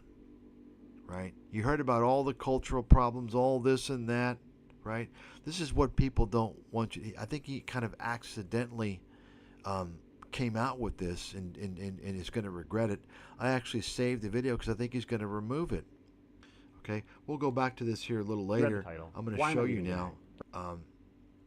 And frankly, we felt burnt out. Even more surprising was the isolation we felt despite being surrounded by people. Sure, there was an absolute glut of tourists and new faces at all hours in Da Nang, but something always felt slightly off. Friendships came and went as people moved frequently. Genuine connections with locals or other expats proved difficult, hindered by language barriers, cultural differences, and just the passing through nature of a tourist beach town. Constantly interpreting and adapting to foreign environments is exhausting. It's a stressor. Constantly having to hit reset every 90 days when your new friends move on or have to leave for another visa run is annoying, stressful, isolating. Everything literally requires extra effort, from grocery shopping to banking and schooling for the kids. What seemed charmingly unfamiliar at first became a daily mental drain. The cumulative effect of living in this transient context was a semi-permanent state of stress and fatigue that slowly built into a pressing weight on top of our marriage and household. It wasn't necessarily a specific tipping point to the crisis, but it did feel kind of climactic, or at least like we were close to breaking quietly, not with drama or with illness, but with a single text message from our landlord in Hanoi. She'd sold the house, sight unseen, to another speculator, also from Hanoi. No inspection, no questions, no warning, just a jaw-dropping price tossed around like play money. We've been renting the house for $520 a month. The sale price tag, $400,000 US, i.e. $10 billion, for a...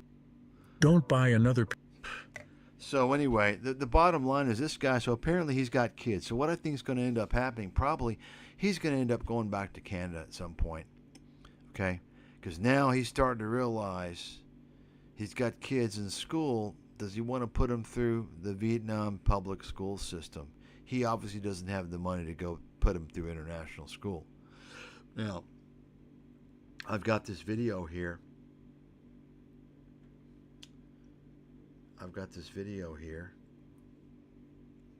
Okay, you see that? To avoid these commercials, I'm not going to watch it right now. I'm going to go through the comments. Let's take a look at the comments and see if we can get an idea. So, look at this. Seems to be a lot of comments calling this clickbait. Maybe I was unclear. We're going back to Saigon in the winter when our lease extension is up. We'll be back for visits and vacations to Da Nang. Maybe that's why there's so much hate in the comments. Regardless, okay. So, let's see here. Look at this. Don't do that clickbait bullshit. Your distillation of global economics is spot on. I mean, can you believe this? His distillation of global economics is spot on. No, you're in a fucking echo chamber of Alex Jones and Peter Schiff types of narratives, so you believe his one fucking liners. It's the same type of people that actually think this whole what's the phrase you keep hearing? You'll own nothing and be happy, right? Which is a complete lie. It's a complete made up bullshit Klaus Schwab never said that. Okay, it's a complete lie. But everyone, oh yeah, that's what he's. Yeah. It's unbelievable.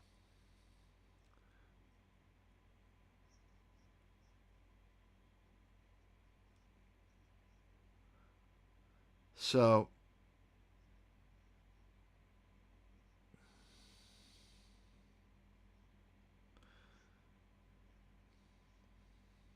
basically, he says that he's moving because the Vietnamese don't speak good enough English and the kids can't.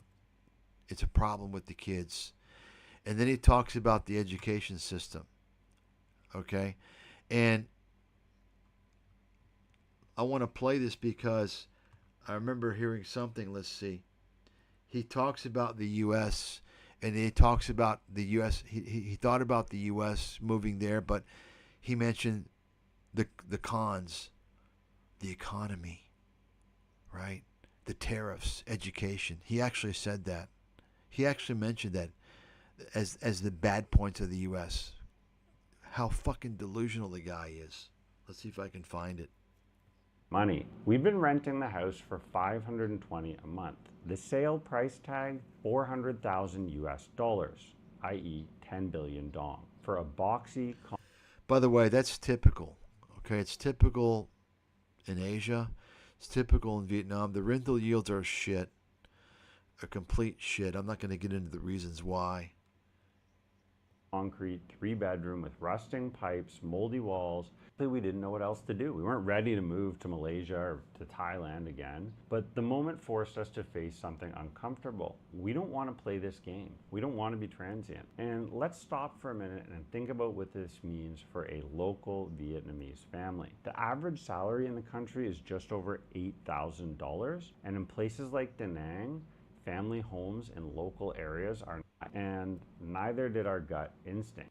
I mean, we even thought about returning to the East Coast, going to Toronto or Atlanta. It was a real possibility. The places where we have family and deep blood roots planted in the ground. That doesn't just go away overnight. But Toronto's skyrocketing real estate market meant even modest accommodations were out of reach, with tiny homes regularly exceeding $1 million sale prices in the city. I mean, Atlanta is more affordable and the weather is definitely better, but the American healthcare system, education, rising tariffs, political polarization, economic uncertainty. You hear that?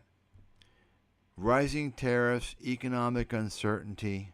You think about that. Political what? I mean, he's in Vietnam. What are you talking about? Right? Tariffs? Like tariffs? What? This guy's a fucking idiot. I think the tariffs are going to affect the Vietnam economy much more adversely than the U.S. economy.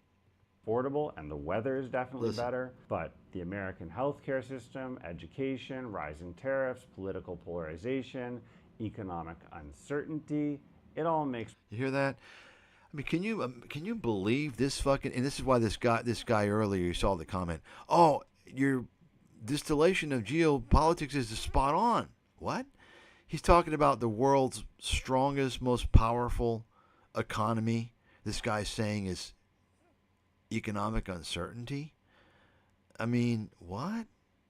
What's this guy smoking? What a fucking idiot.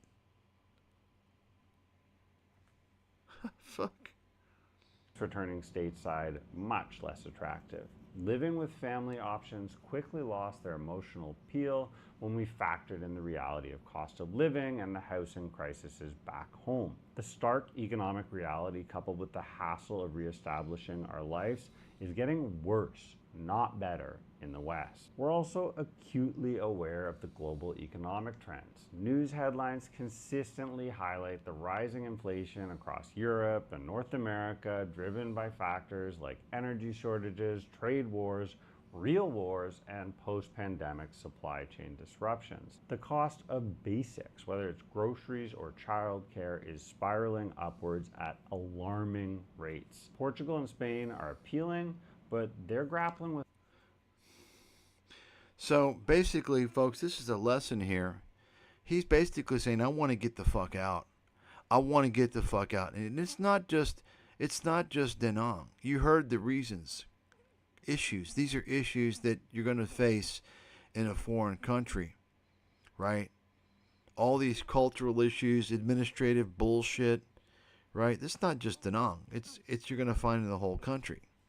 You see, this is where he fucked up, and he wasn't able to make it specific to Da Nang. He thought he did, but he actually revealed the truth without realizing it. That it sucks to live there long term. You see, he revealed the truth, and this is why his little fan base, his subscribers, they're getting pissed off because they were fucking led down the drain. Hey, you stupid idiots. He fooled you fuckers. You believed his shit? You dumbasses. He's showing you what a fucking idiot you are. You believed his shit, and now he's telling you the exact opposite. Go through and watch the video and hear everything he said. Okay? Right? These fucking idiots are so stupid. They believed all his fictional bull. This is a great example, folks. A perfect example to show you how stupid YouTubers are. And a perfect example to show you how these guys, they took the fucking bait, hook, line, and sinker. They swallowed all the bullshit.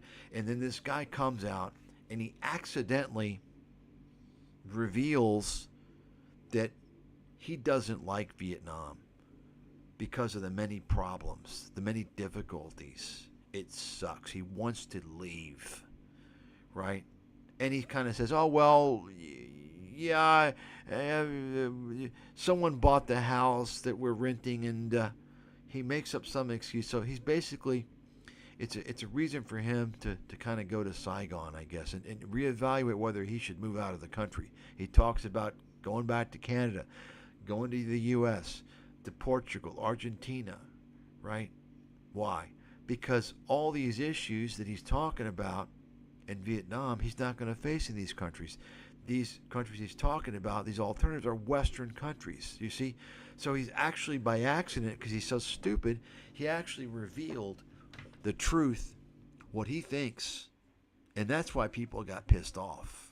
Because subconsciously they realized they've been sold a bill of goods that was fraudulent. He completely fooled their asses. Talking about how amazing Vietnam and Da Nang is. You got to retire there. And then all of a sudden it sucks. All these things. Go through it. It's beautiful. It's beautiful how it plays out. How this guy is so... That's why I think he's going to remove the video eventually. Because it just shows him what a fucking fraudulent liar that he is. He didn't realize that he thought that he was saying, okay, I'm gonna leave Da Nang and I'll come back. But he basically trashed the entire country based upon the complaints that he has.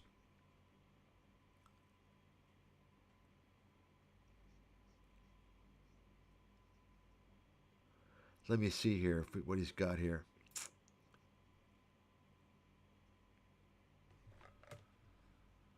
This is funny. I lived in Vietnam. There were no other Americans. It was cheap. Now that I have promoted Vietnam, it's a quotation. So I guess he's kind of saying this is what this guy is saying. You see that? I have lived in Vietnam. There were no other Americans. It was cheap. Now that I have promoted Vietnam for the Department of Tourism Hanoi, and Da Nang is a freight train going towards L.A., Vegas, Houston culture that I helped create. I am leaving. All this is funny because it's. I mean, this is a kind of a valid comment. I mean, I don't know if it's the reasoning, but he's basically, this is a. You see that? All the trust fund bubble Silicon Valley VC influence can only strip away what Central Vietnam was and eradicate its culture. So now he says, after he puts this, so this quote is like what he was kind of making him, he's kind of saying that he's saying this. So here he comes out and says, been watching you for some time. The music stopped, eh? Is okay? Your children are making you a responsible adult. But the complaining part, come on. You didn't see this coming? Seriously, people. Returning to America was never an option. You have children. You see that?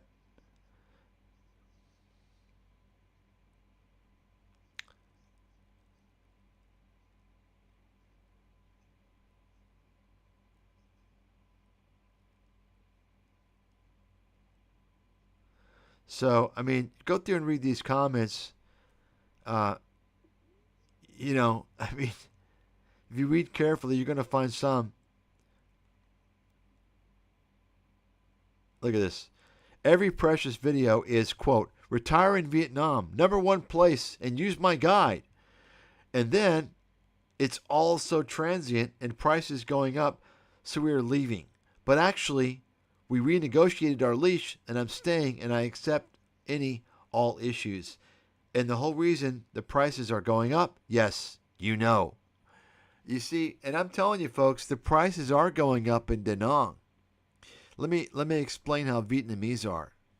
They're very kind of, I don't know, you can call it capitalistic or entrepreneurial. I call it kind of cutthroat. They will, and this is not just Vietnamese. I think in general you see this kind of in Asia. They don't look at the big picture. When they see an opportunity to make more money, they raise the fucking prices. They don't take a step back and say, hey, wait a second. What are we all doing here? We're going to destroy our situation. We're going to fucking drive everybody out.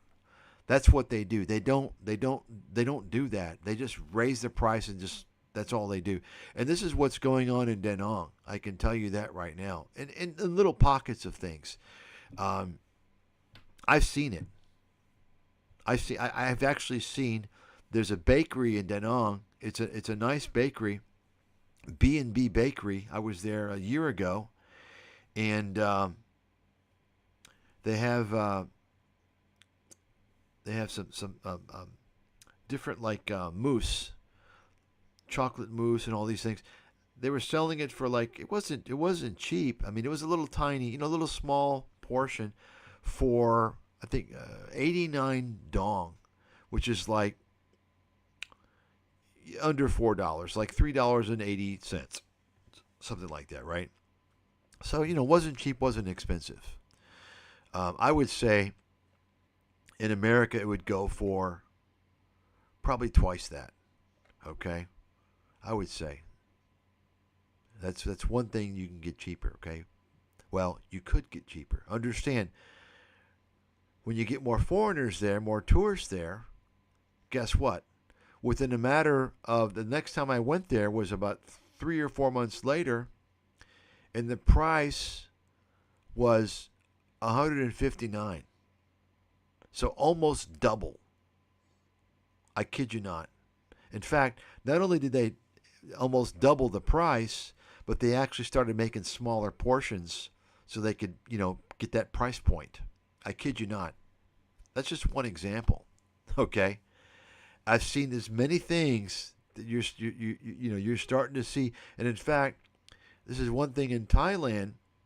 The food and the drinks, depending upon where you are, especially in Bangkok, they're out of control. I mean, they're now on par with the West, for sure. If you're talking about, places like EM Sphere, the newer places and stuff. And let me tell you, people don't go to fucking Bangkok. They don't go to Thailand to pay Western prices. They're going to Thailand because it's a more economical experience. You're getting a good value, right? You're able to get an international experience, a unique cultural experience, and you're not paying New York and London prices. Well, guess what? That gap is closing quickly.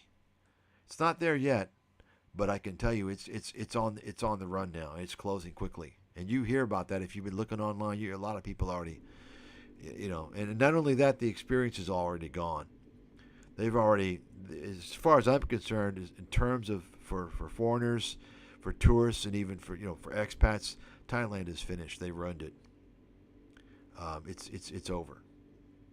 And you may. This is why you're going to hear one of the videos you're going to see. Also, everybody's moving to Vietnam. Everybody's moving to Da Nang. That's not true. That's fucking lie. It's fucking another bullshit. In fact, I'm going to go ahead and show you here. Let's see if we can find. Basically, this guy. You can watch the video. You can read the comments. He comes up with bullshit excuses. He basically says, "Oh well, the kids don't know English in Da Nang, and it's hard to communicate with the kids because the people don't speak English." Okay, basically what he's seeing is that the educational system is fucked up. The public schools, I'm not saying fucked up, but fucked up from his perspective, being a Westerner, having been educated in the West, and wanting his kids to have a shot, perhaps, at going to a Western university and succeeding in the West. Not that you can't do that if you are educated in Vietnam. You can. I've seen it. I've heard it. But you have to be like, very, very number one. You have to be top in some of the best public schools. Right. So I think that's what he's seeing. He's realizing now, and he's eventually going to leave. Like, I think all these people that have families, okay, they're going to realize that they're going to have to get the fuck out. Write it down, because they can't afford 40, 50 grand a year to send their kid to international school. Okay. And when they do, I mean, think about it. What's their kid going to do? What future does their kid have? Folks, let me tell you something. You're going to have a family, you're from the West, and you're going to go to Vietnam, you're going to go to Thailand, you're going to marry a Thai girl and have a family or Vietnamese girl. And a lot of these guys, by the way, they don't want to go back home. They say, "Oh, no, I'm not taking my wife," right? Especially the big thing is when you hear about the Filipinos. "Oh, no, if you marry a Filipino, don't take her to America. She's going to divorce you, and she's going to run off with some guy, and you're going to lose your money." You hear this stuff all the time, right? So the big thing for the people kind of in the know, these guys, they'll say like, "Oh no, if you get married there, don't take them back home because they'll get brainwashed," which is, that's kind of true. They're going to get brainwashed, and they may change, and you may end up in fucking divorce court. But my point is this: okay, so you're going to stay in the Philippines with your wife, and you're going to have kids or Vietnam or Thailand. Guess what? Your kids aren't going to have a future. There's no opportunity. This is fact. Anybody in the world want to try and refute me on that? You know how you're going to have opportunity in these countries? Two ways. Well, there's always exceptions. There's always going to be an exceptional situation, okay? But I'm saying, generally speaking, okay, there's two ways. You're going to already have a shitload of money, okay? You're already set, right, to make sure that kid, is set up, put them in their business and so on. Or you're going to be in with the officials, okay? You're going to have close ties to the officials, okay? Because that's how these countries are run. I mean, it's more obvious in these countries. It's more egregious, but do you think it's any different than America? Right? I mean, the only difference is that in America you have opportunities. You have many more opportunities if you're not aligned with the officials. But clearly, if you're aligned with the officials in America, you're going to, right? But in these other countries, folks, merit is not rewarded. Let me give you an example, by the way. People who teach English in Vietnam,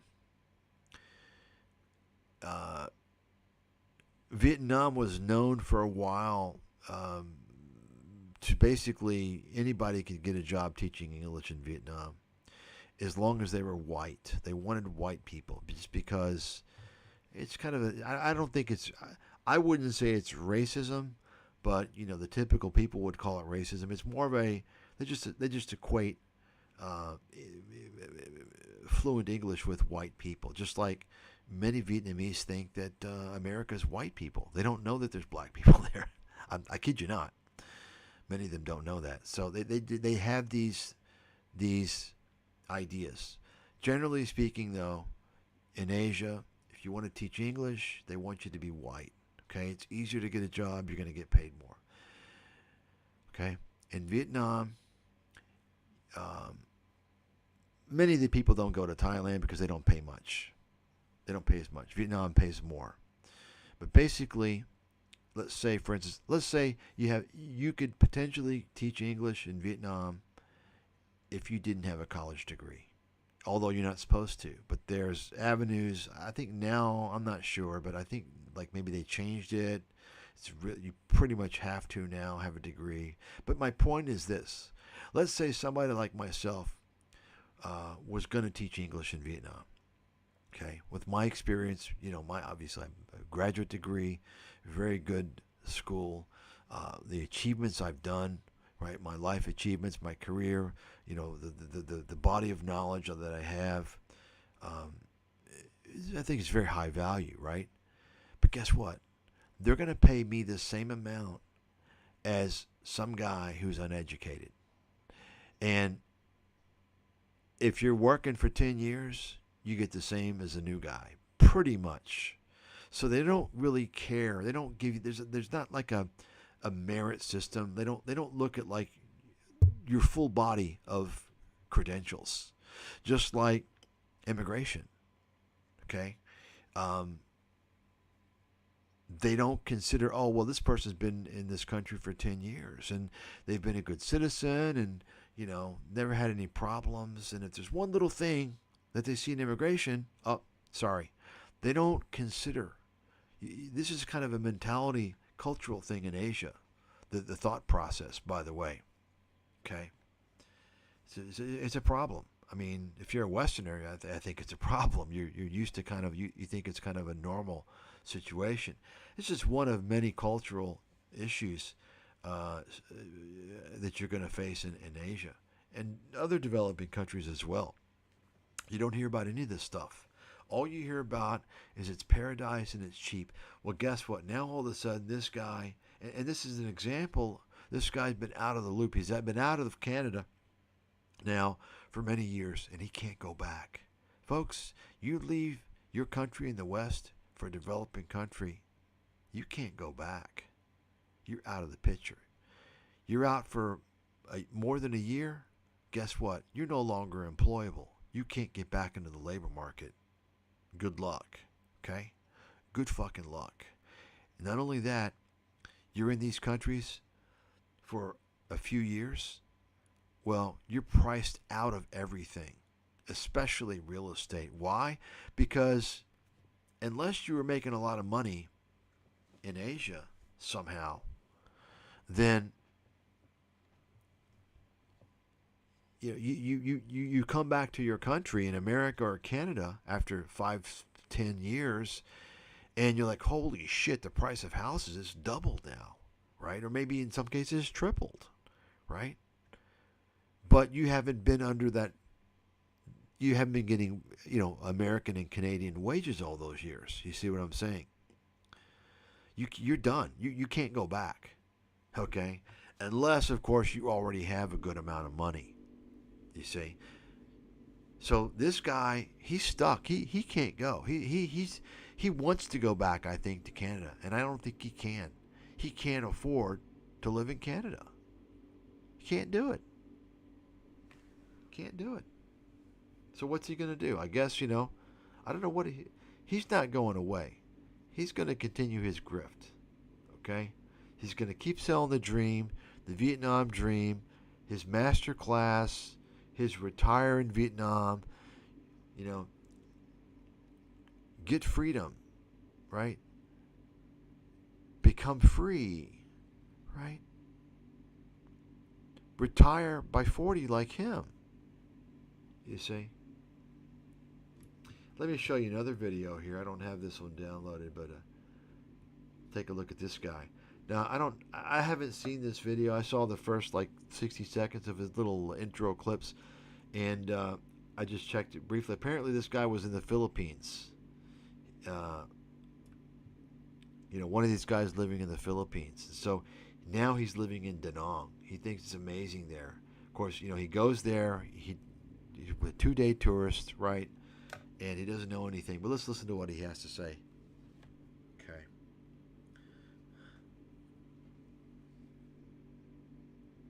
This doesn't make sense to me, how this place is this cheap and it looks like this. Wow, I don't even know what to say. By the way, let me just go ahead and tell you in advance.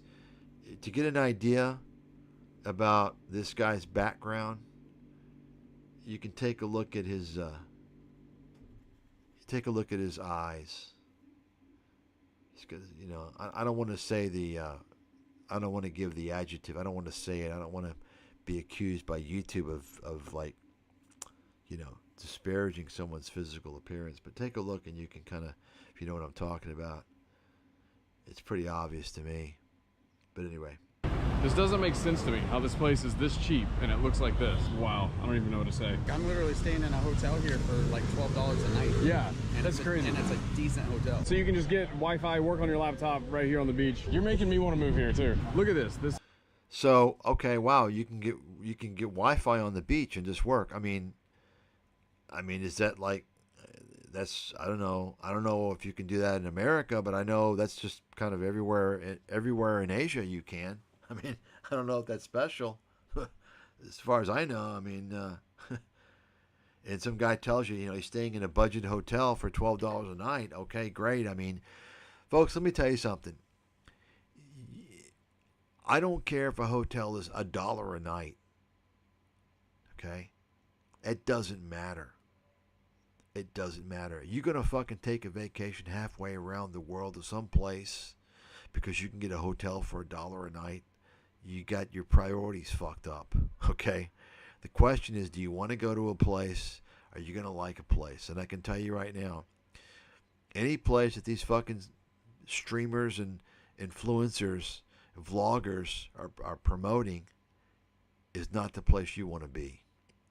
Okay? Bali is already finished. Da Nang is pretty much finished. And I can tell you this is all going to come and go. Da Nang is being pumped up now in probably, I don't know how many years, 2 years, 3 years, 4 years, 5 years. Probably by 5 or 6 years it will be kind of ignored. Okay, how do I know this? Because Da Nang is not like one of the beach resorts or beach cities in Thailand. It's not sustainable. There's nothing there. Okay? And they don't have an industry there that caters to foreigners. Thailand is a professional tourism country. They rely on tourism income because, quite frankly, non-political correct statement, the Thais don't exactly have a huge work ethic. Okay? And they've been reliant on tourism for a long time. Vietnam has been closed for a long time. It only opened up, right, in the 90s. I think America, I don't know, 95, 98 or something, right? So they've been self-sufficient for a long time, you see. So their tourism industry is very raw. It's still largely state-controlled. It's in need of major assistance. Vietnam doesn't even understand anything about sustainable tourism. It's a complete fucking mess. Their tourism industry. It's a disaster. I thought Thailand had problems, but once you see how things are in the tourism in Vietnam, it makes Thailand look like, grandmasters. So that's why I say Da Nang is not. I don't think it's just going to be a coming. The reason why it's being pumped up is it's in the algorithm. And all the guys are all, just take a look. Go on right now and do a search on ScamTube. Why everyone's moving to Vietnam? Do it right now. Why everyone's moving to Da Nang? Do it and see how many videos you get. Everyone's doing it. This has been going on now for months and months and months and months. Okay? And they're all doing it because it's in the algorithm and they want to get the ads. And so, oh yeah, it's great. Oh. And so people see it and they're going there. And so this is why I'm saying these vloggers and streamers and influencers have ruined Asia. They've completely destroyed Asia because now you're getting all these fucking losers that don't belong there and wouldn't be there otherwise. I say they don't belong there. Why? Because they're not going there organically. You understand? They're going there because of lies and bullshit they've been told based upon the fake content and the bullshit. You understand? They're not going there organically. You all understand? They've completely run Thailand, and they're running. Well, they're pretty much run Da Nang. It's a complete fucking disaster, and it's all disinformation, and all it's doing is pushing prices higher and higher and higher. So let's listen to what this guy has to say.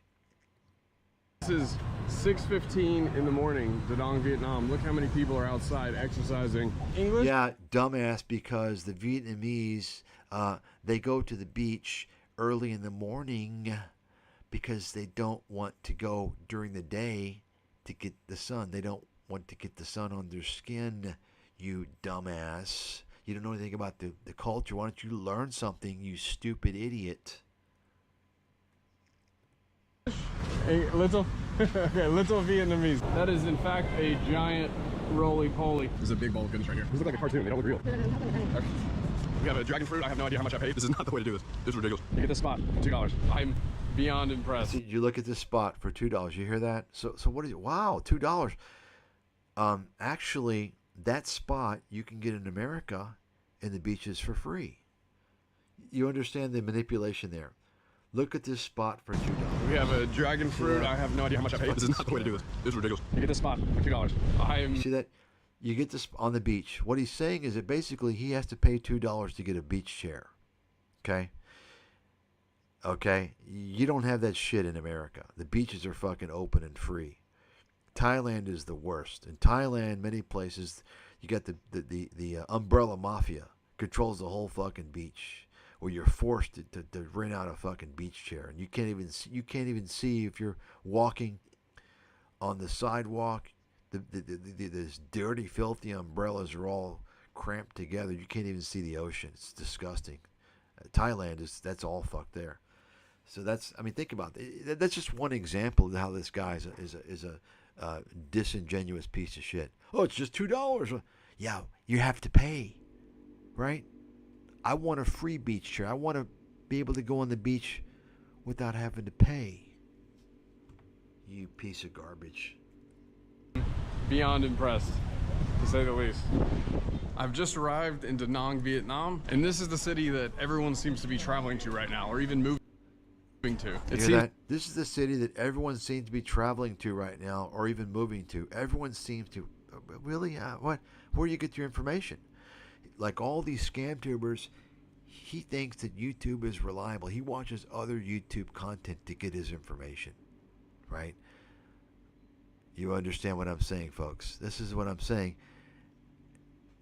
He thinks everyone's moving to Da Nang, and everyone's going there because everyone's saying it on YouTube.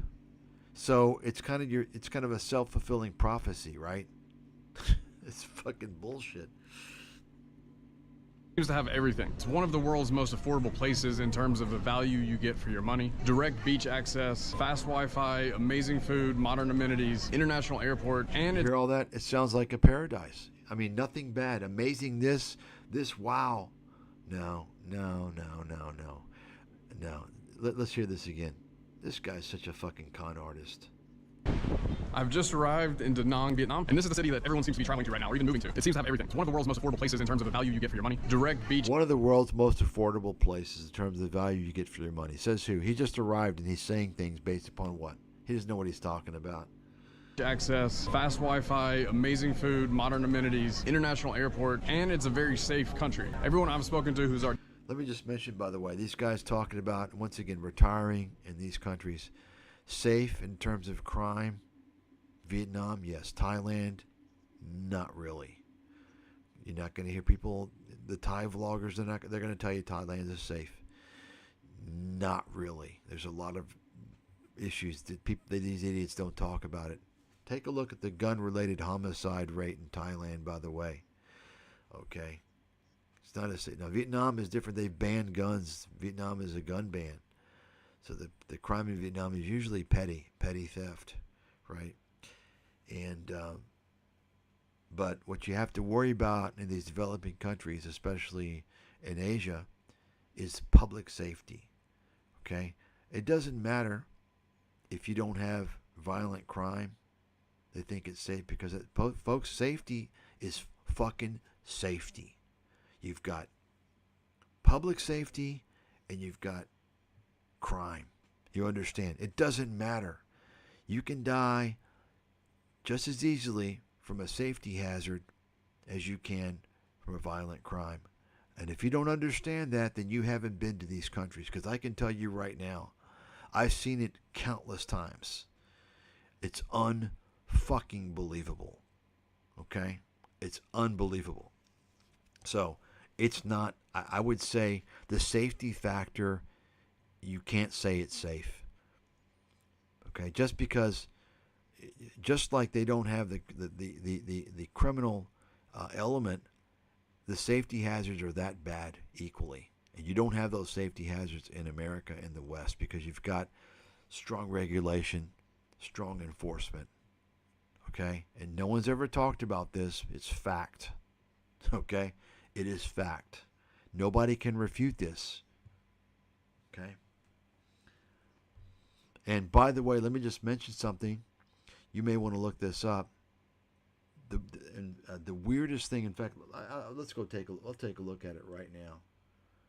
I'm going to show you guys something here.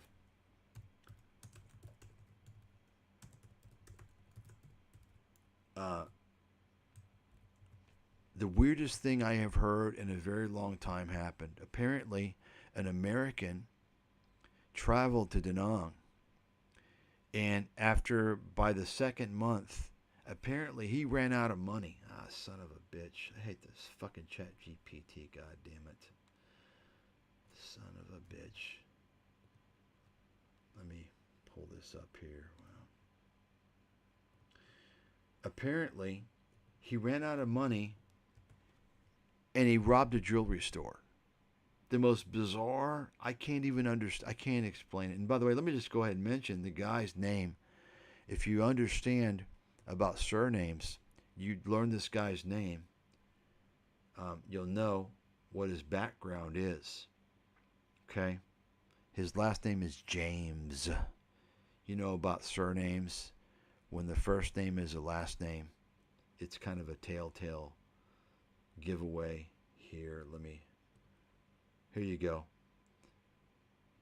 American man. So I wanted to show you guys. I already know the story. I wanted to show you guys this. It's amazing. Okay. Westdale James arrested for allegedly robbing a jewelry store in Da Nang. This tells you the types of fucking scumbags going to Da Nang now. Imagine going to a country halfway around the world from an advanced country. You're coming from America and you're going to a communist country and you rob a jewelry store. Not only that, he takes a hammer and beats the security guard over the head. So this guy, he's going to fucking jail in Vietnam. He is fucked. Now, if he didn't assault the security guard, there's a chance, I think, that because he's American, they don't want the international, this is a lot of, in fact, I heard this has gone international, like this is the stories in America, but I would say they don't want that out there. They want to avoid putting an American in a Vietnam jail if possible, I would say. Okay? But I think because he assaulted this guy with a fucking hammer, I can't see how he's not going to jail. And, I mean, imagine, this guy should be in jail for 15 fucking years. And in fact, I don't know what the laws, they might be pretty stiff in Vietnam, a communist country, for robbing a jewelry store. It could be longer. But imagine if he was in America, he took a fucking hammer and hit the guy over a head. Don't you think that's attempted murder in America? What kind of person does this? I mean, he has to be mentally ill. What kind of person? You're in a communist country? Like, you don't know how do you think you're going to get away with it, you stupid motherfucker? Like, they have fucking CCTV everywhere. I mean, can you believe this? Let's take a look. So you can read this for yourself. I can't believe it. I mean, I mean, I don't want to. No offense to like Chinese or Koreans or anything, but there's a lot of crime you read about in Vietnam with Chinese and Koreans. A lot of it's gambling, but a lot of other scams and stuff. If this was a Chinese or a Korean, I would believe it. Okay, because they tend to do like just. But you think like a guy from America, I mean, he's been through the school system and like, I mean, how does one, like, I don't understand. He has to be mentally ill. You can read this. So take a look at this here. Oh, this shows it right here. Look at this. Camera an ninh ghi lại khoảnh khắc nam So thanh niên actually, there was like someone, he had a metal bar, and someone tried to lock him mặc in áo xe the. ôm công nghệ cướp tiệm vàng PMG trên đường Núi Thành, phường Hòa Cường. Khoảng 19 giờ 50, tên at cướp that. dùng búa Look at tấn that. công bảo vệ, sau The đó xông fuck? vào bên trong đập tủ kính With the trưng bày, hammer. gom trang sức bỏ vào. You guys see that? Let's see here. Can you believe that? I mean, his story was he ran out of money. So think about it. These are the type of degenerates now that are going to Da Nang. Why? Because all the fucking broke-ass motherfuckers are telling you Da Nang is cheap. But guess what? Apparently it's not that cheap because this guy ran out of fucking money to the extent that he robbed a jewelry store. Think about that. You can't make this shit up.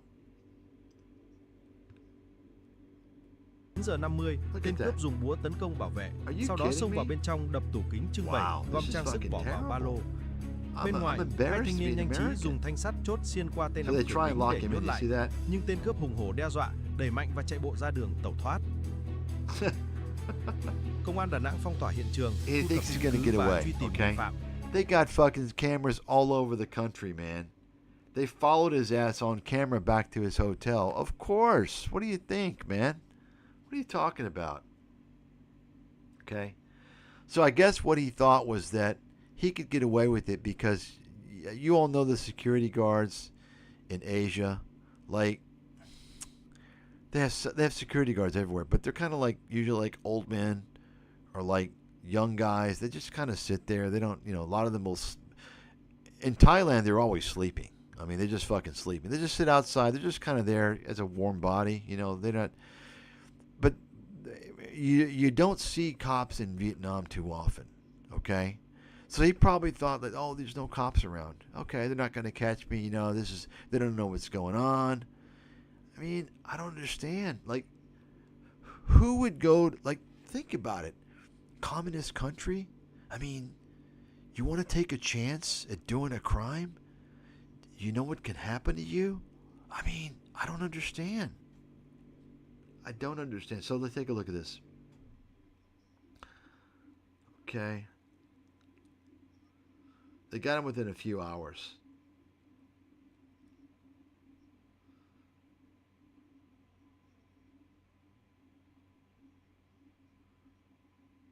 Look at this. Most Da Nang has an influx of low-level foreign migrants at the moment. They aren't even trying to teach English or can't. Most were hopeful digital nomads who learned that doing surveys or selling digital products wasn't going to cut it. Now they get desperate. I mean, this is like so true. I mean, this is the type of videos that need to. This is a fucking truthful video here. This is addressing the fucking issue. You see that? It's perfectly right.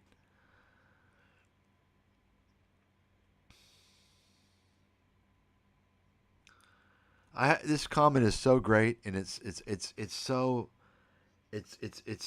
valid. I have to read it again. Right? I essentially said the same thing earlier. Da Nang has an influx of low-level foreign migrants at the moment. They aren't even trying to teach English or can't. Most were hopeful digital nomads who learned that doing surveys or selling digital products wasn't going to cut it.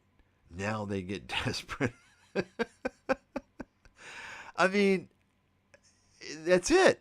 There you go. I mean, that's right. I mean, they all go there thinking it's cheap, right? And they can become digital nomads. It doesn't work out. And they rob a jewelry store. This guy, I hope this guy gets the fucking book thrown in his ass big time. Big time. And, all it's doing now is making sure the Vietnamese they're not going to give no visas now. They're going to keep that tourist visa. And they're going to, it's a good good lesson, keep the borders closed. The easier you make it for foreigners to come into your country, the more trash you're going to have. And that's why Thailand has been struggling with all the fucking human filth in that country. Because for years and years, they let in a bunch of fucking criminals, broke-ass motherfuckers, sexpats, and convicts and degenerates, and guys running from the law. Well, and I'm not saying that was a government policy, because it wasn't, obviously. You just had a lot of, you've got a bribery system there, and they just bribed officials, right? Well, now they're starting to clean it up. I mean, Thailand's a fucking police state, man. I mean, you go there to the airport. They've got all the most advanced biometrics there. You go to the airport, they got your people scanned, they got all your fingerprints, they got everything, and it goes into a fucking central system. People don't even know it. And now, of course, Thailand is entering into the OECD, all these government organizations, so they're compliant with the financial institutions. Well, guess what? All these guys trying to escape paying child support. Well, now they can freeze your account in Thailand, because Thailand is now getting up to speed with the international system. You see, before, Thailand was off the rails, right? It was off the radar. So you had all these criminals, especially from Europe, guys fleeing the law. They would hide out in Thailand, mainly Pattaya, the sexpat drug-infested place, right? They'd hang out there for years. Now, I think it's going to be, they're cleaning it up. Of course, Thailand has a long history of, being a scam center, call center scams, right? So, he tried to leave before, why did he leave before the money ran out? Honestly, this is something, I'm fascinated by this. I mean, this is something, I think that this is the type of thing that would make, one of the media soap opera things that would keep going on about it. But I think that they're not doing it because the Western media doesn't have the access. I was like, I want to interview this guy. I want to know what the fuck was he thinking?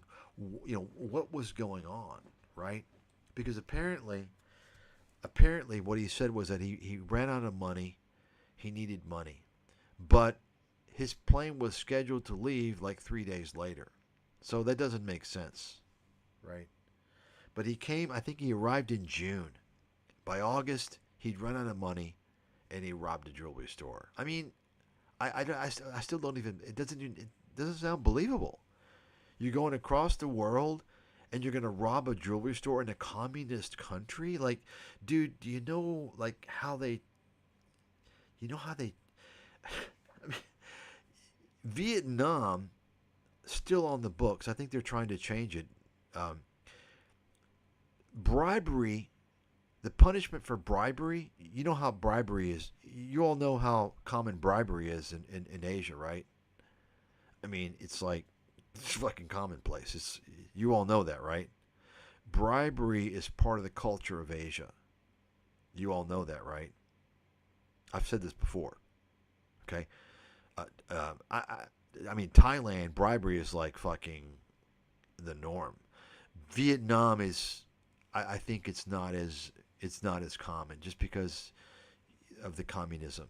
Okay, but Thailand, it's ubiquitous in Thailand. Okay, but no matter where you're talking about, bribery is a central part of the culture in Asia. I don't care what anybody says. Okay, some places it's more than others. The penalty for bribery in Vietnam is the death penalty. You get killed.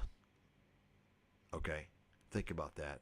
So what I'm saying is that gives you an idea about how stiff the penalties are in a communist country for certain things, right? They're very fucking tough.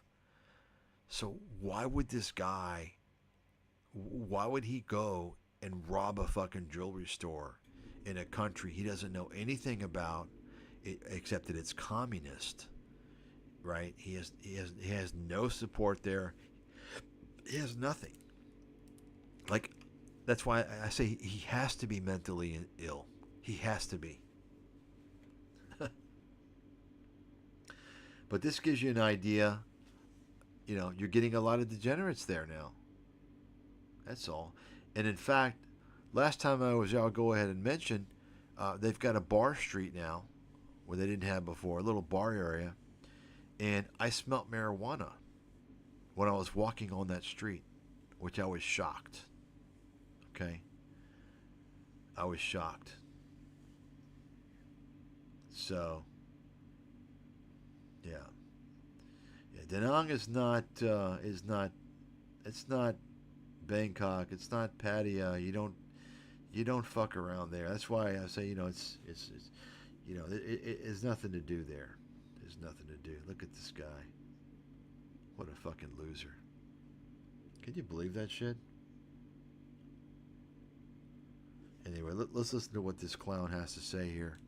More disinfo.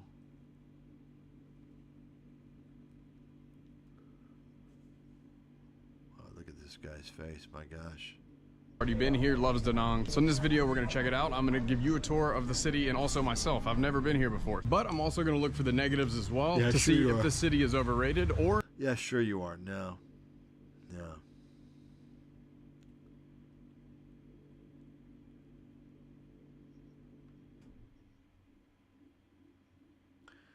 So, you know, oh, by the way, let me show you this video. So this is the one that I just saw before I started this.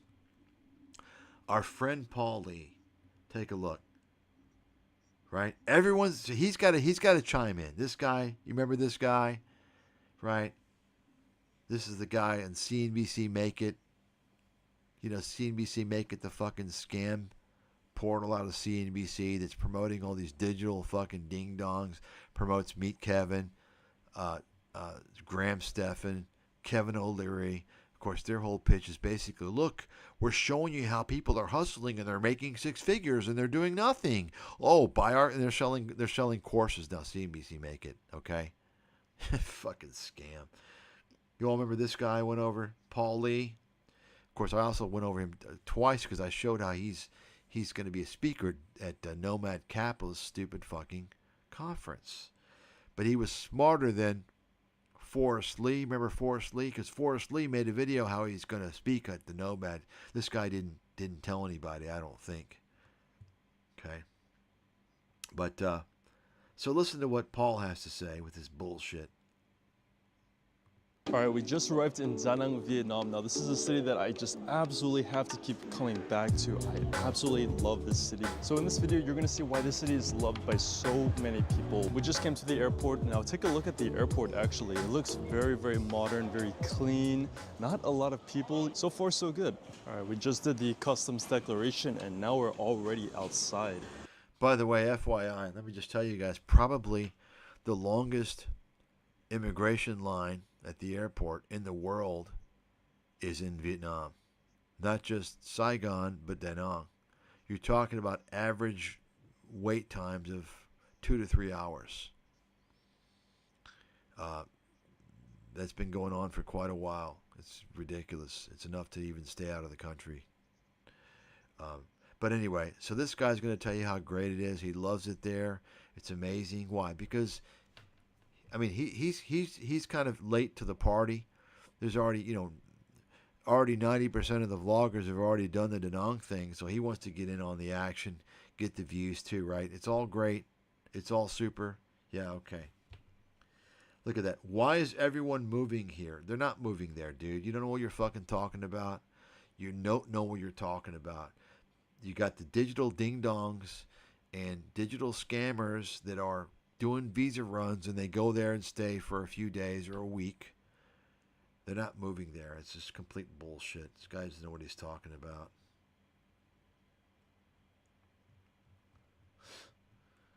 So, Any questions on these fucking douchebags, on these pieces of shit, these lying scumbags? Okay. Any questions? I can tell you right now, Da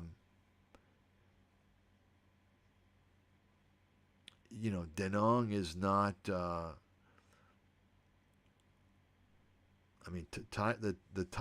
Thailand has many more beaches that I would rather be. Philippines as well. When you don't have the ocean sunset, is a huge difference. It's a major downer. That's a huge problem in Da Nang. Beach is clean, have a nice boardwalk, but there's really nothing to do.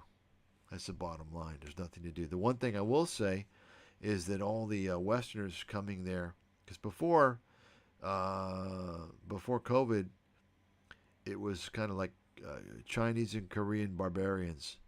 You know, it was suited for them. A bunch of big groups of people, and they kind of like low class.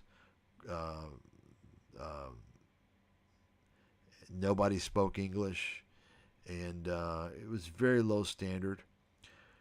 Now that there's more Western tourists, it's improved the place, no doubt about it. There was nobody on the beach before. They didn't have a beach volleyball net ever. Now they have a beach volleyball net. I mean, there was never even anybody on the beach hardly. And the problem now is that there's a lot of people, from what I saw. But there's a lot of, I think a lot of them are Russian, to be honest with you, a lot of Russians. But honestly, if I had to go to a place for, let's say, a week or more, and it was either Da Nang or some beach in Thailand, I'd pick Thailand, hands down. Absolutely, hands down. Okay, there's no comparison, in my opinion. The only thing is that before you had all these scumbags and people drawn there from YouTube and all this influencers and shit. Before you had that, there was an advantage that you didn't have those scumbags. Now that you have those scumbags that are there doing visa runs from Thailand and Bali and wherever, it's an unattractive place to be, I'll be honest. It's unattractive right now with all those scumbags there. They've ruined it. Like I said, all these vloggers, YouTube vloggers, influencers, streamers, they have ruined Southeast Asia. Absolutely ruined it, because they're showing, they're basically showing fake content and creating a fake portrayal, and you have a lot of stupid people that buy into it and actually go there and visit there or decide to move there without even ever having gone there at all.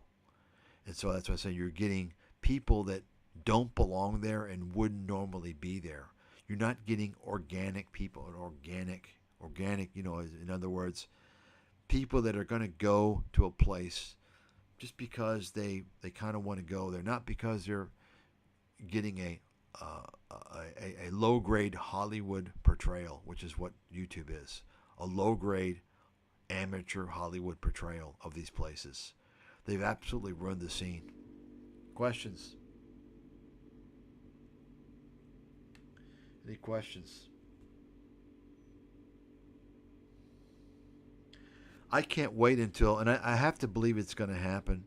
The Philippines, I believe, has recently banned all public streaming, and I think all of Asia needs to do it. They need to ban these fucking streamers. They ban them all, right? These fucking losers walking around, pointing their camera everywhere, trying to create drama, exploit people, insulting people that they see without their knowledge to get views and to get money. Fucking degenerates. Fucking scumbags. Any questions? Any questions?